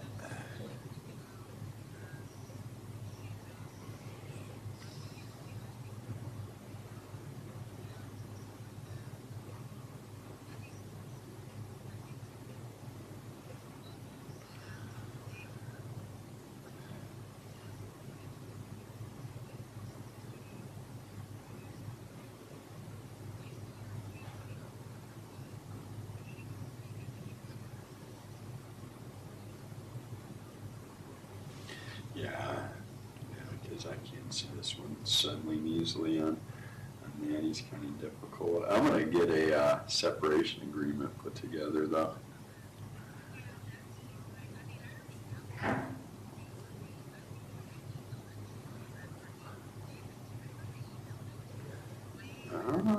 I can't remember. Do you mind resending it?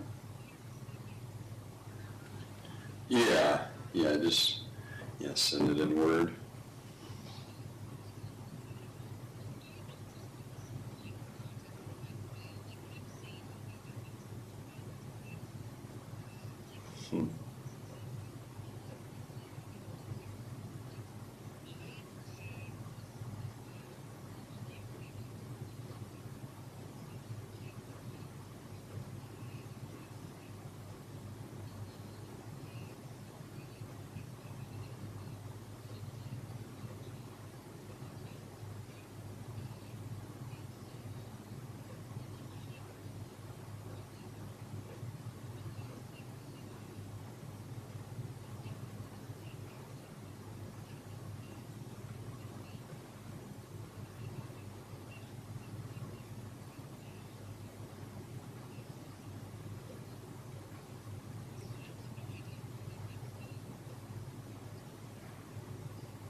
Yeah, I don't know.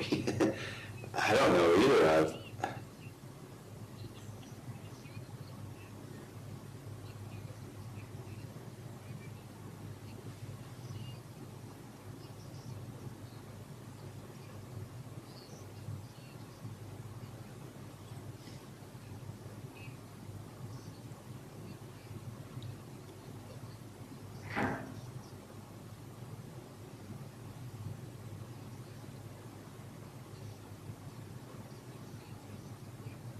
Yeah.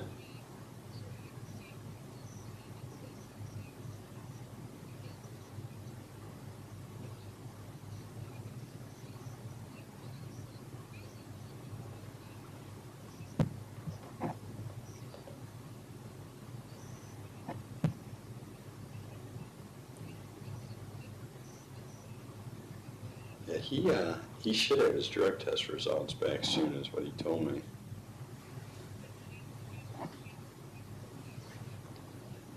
Now, if his comes back, clean for everything other than marijuana, he's gonna really want to start doing those unsupervised.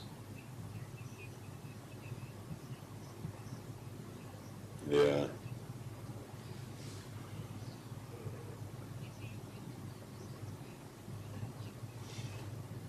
Yeah, well. Yeah.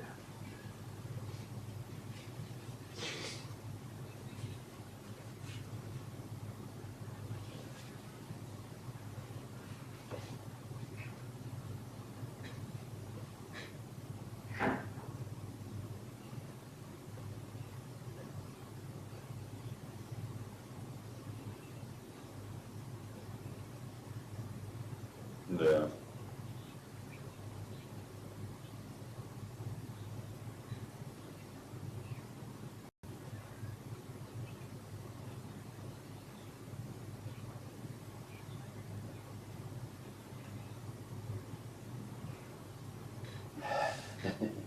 This one's gonna not be fun. Yeah.